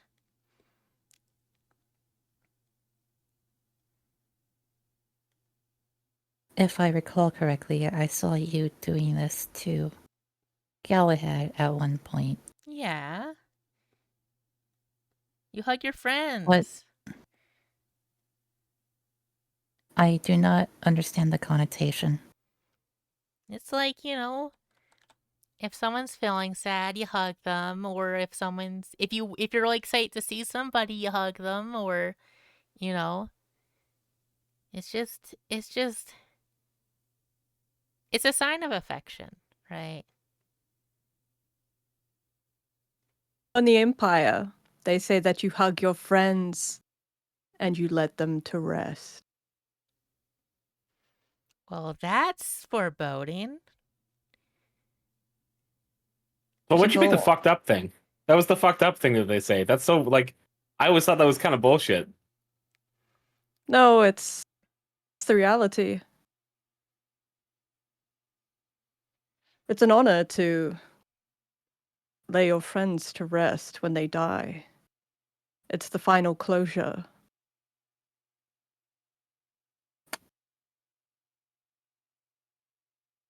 That is interesting in a disturbing way. But because you said I should listen to other people, not just you, I think this means I should ignore that. Yes. Still have quite the I think perception. puzzles are kinda my thing.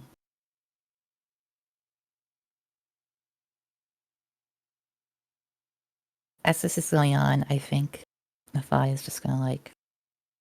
I imagine Nafai saying that as she's getting hugged by like Lucy, and it's like a deep long hug, Mm-hmm. and she's kind of like saying it as like over her shoulder of Lucy, but Afaya, I think, just slowly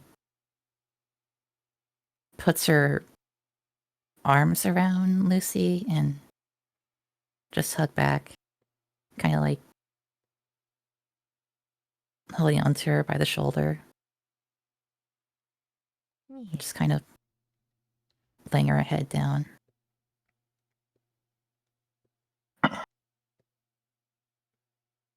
I understand. Good. Thank you. Of course. We're here for you.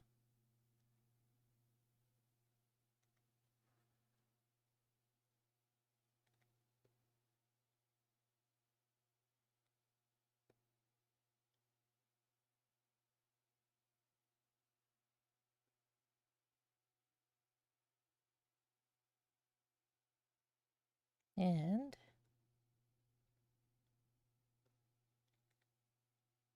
I think that's it for this session. Because it's almost 4 hours. Yeah, Ooh, I guess so. Yay. I guess Yeah. so. Unless we want to like go watch a movie real quick. Yeah, we could end it on a movie. Like that's kind of like the common theme so far. Like Yeah. it seems poetic at this point. Yeah. Like a nice and short scene. So it's like about night this time. He's showing up for movie night. I think everybody. Think everybody? Alright. Yeah. Not Niana. Niana. Not night. Okay. She doesn't know what's happening. She's not technically part of the crew, so she wasn't there for the assembly. Mm-hmm. Dutch will have to be like, hey, can we like do like meditation sessions later? But that's a time for another. Yeah. I think Afia's gonna pick the movie this time. She's gonna pick what looks interesting. Okay. Let's see here. Kind of leading towards I forgot what it was called.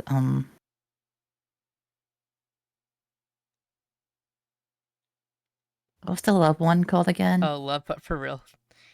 Love but for real. But- That's the but for real funny this name. time. That's it. Yeah, but for real this time. I think we go with that. I think that could be interesting. Okay. So we end on a nice. It's a rom com, right? I don't Yeah, know. and you hear alternate universe Keira Knightley just be, it can't but be love, but for real this time.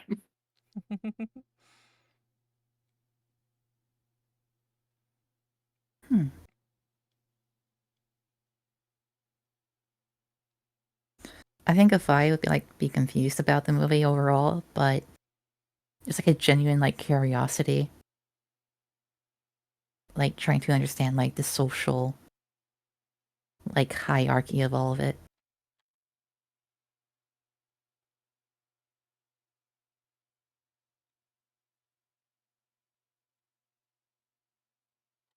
Okay.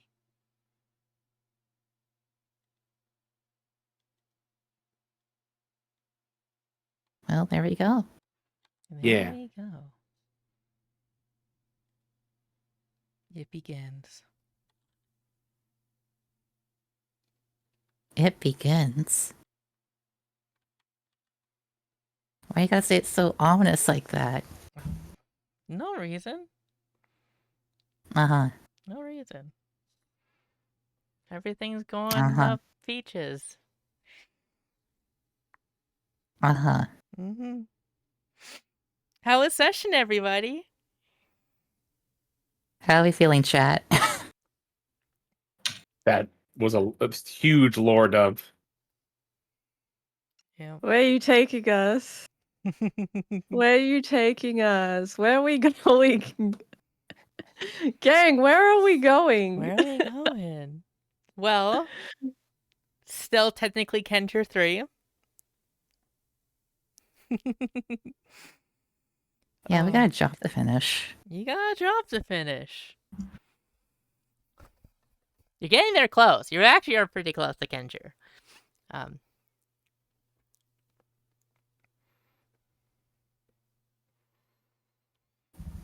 But yeah. Blue's been cooking so hard.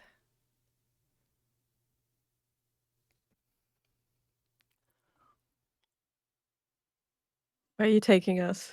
Exciting. What do you want All from you us? need to know. All you need to know is that all of this has been conceived, for the most part, day one. Yeah. Ooh. Like the spicy details, that's all stuff I've been figuring out like week to week. But like the overall consensus, day one. Ooh. Spicy. Spicy. So yeah, if you think I'm making this up as I go, only the spicy details, like the stuff that make it rich. Mm-hmm. The overall line, it's not made up. There is a structure that I have made. It's just a matter of filling it out. Mhm. I love how Soren, that scene with Soren and Afaya in the med bay. Ooh. Like I'm curious, like, to know your thoughts of Soren's perspective, right? Like, is there a genuine, like, bit of caring for that? Like, seeing your, or is it more like out of, like, duty, right?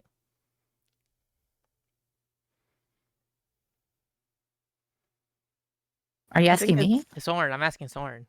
Okay. Oh, I think it's both. Both? I think it's both. I think it's um, like when she picked her up and said, "You will be a liability." Mm-hmm. She's speaking to her in a way that she will understand in that state. Um,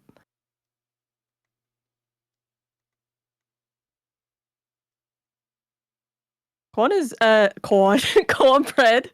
Cornbread. Call sign. Corn. My little corn on the cob.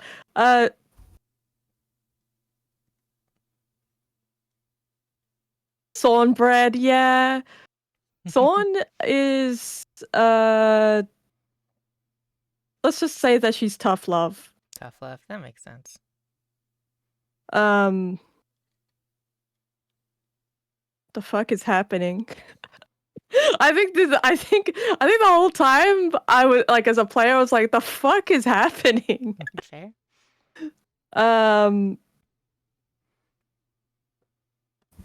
But as Sawn, it is like she sticks to her tenets. Mm-hmm. What were those again? It was. Let me. Honor, valor, merit. I've got it written down.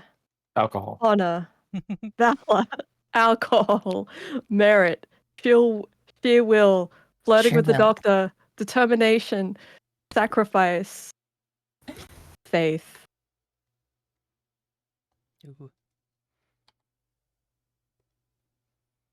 I would say death. Ooh. You obey the laws of death. Writing down flirting with the doctor.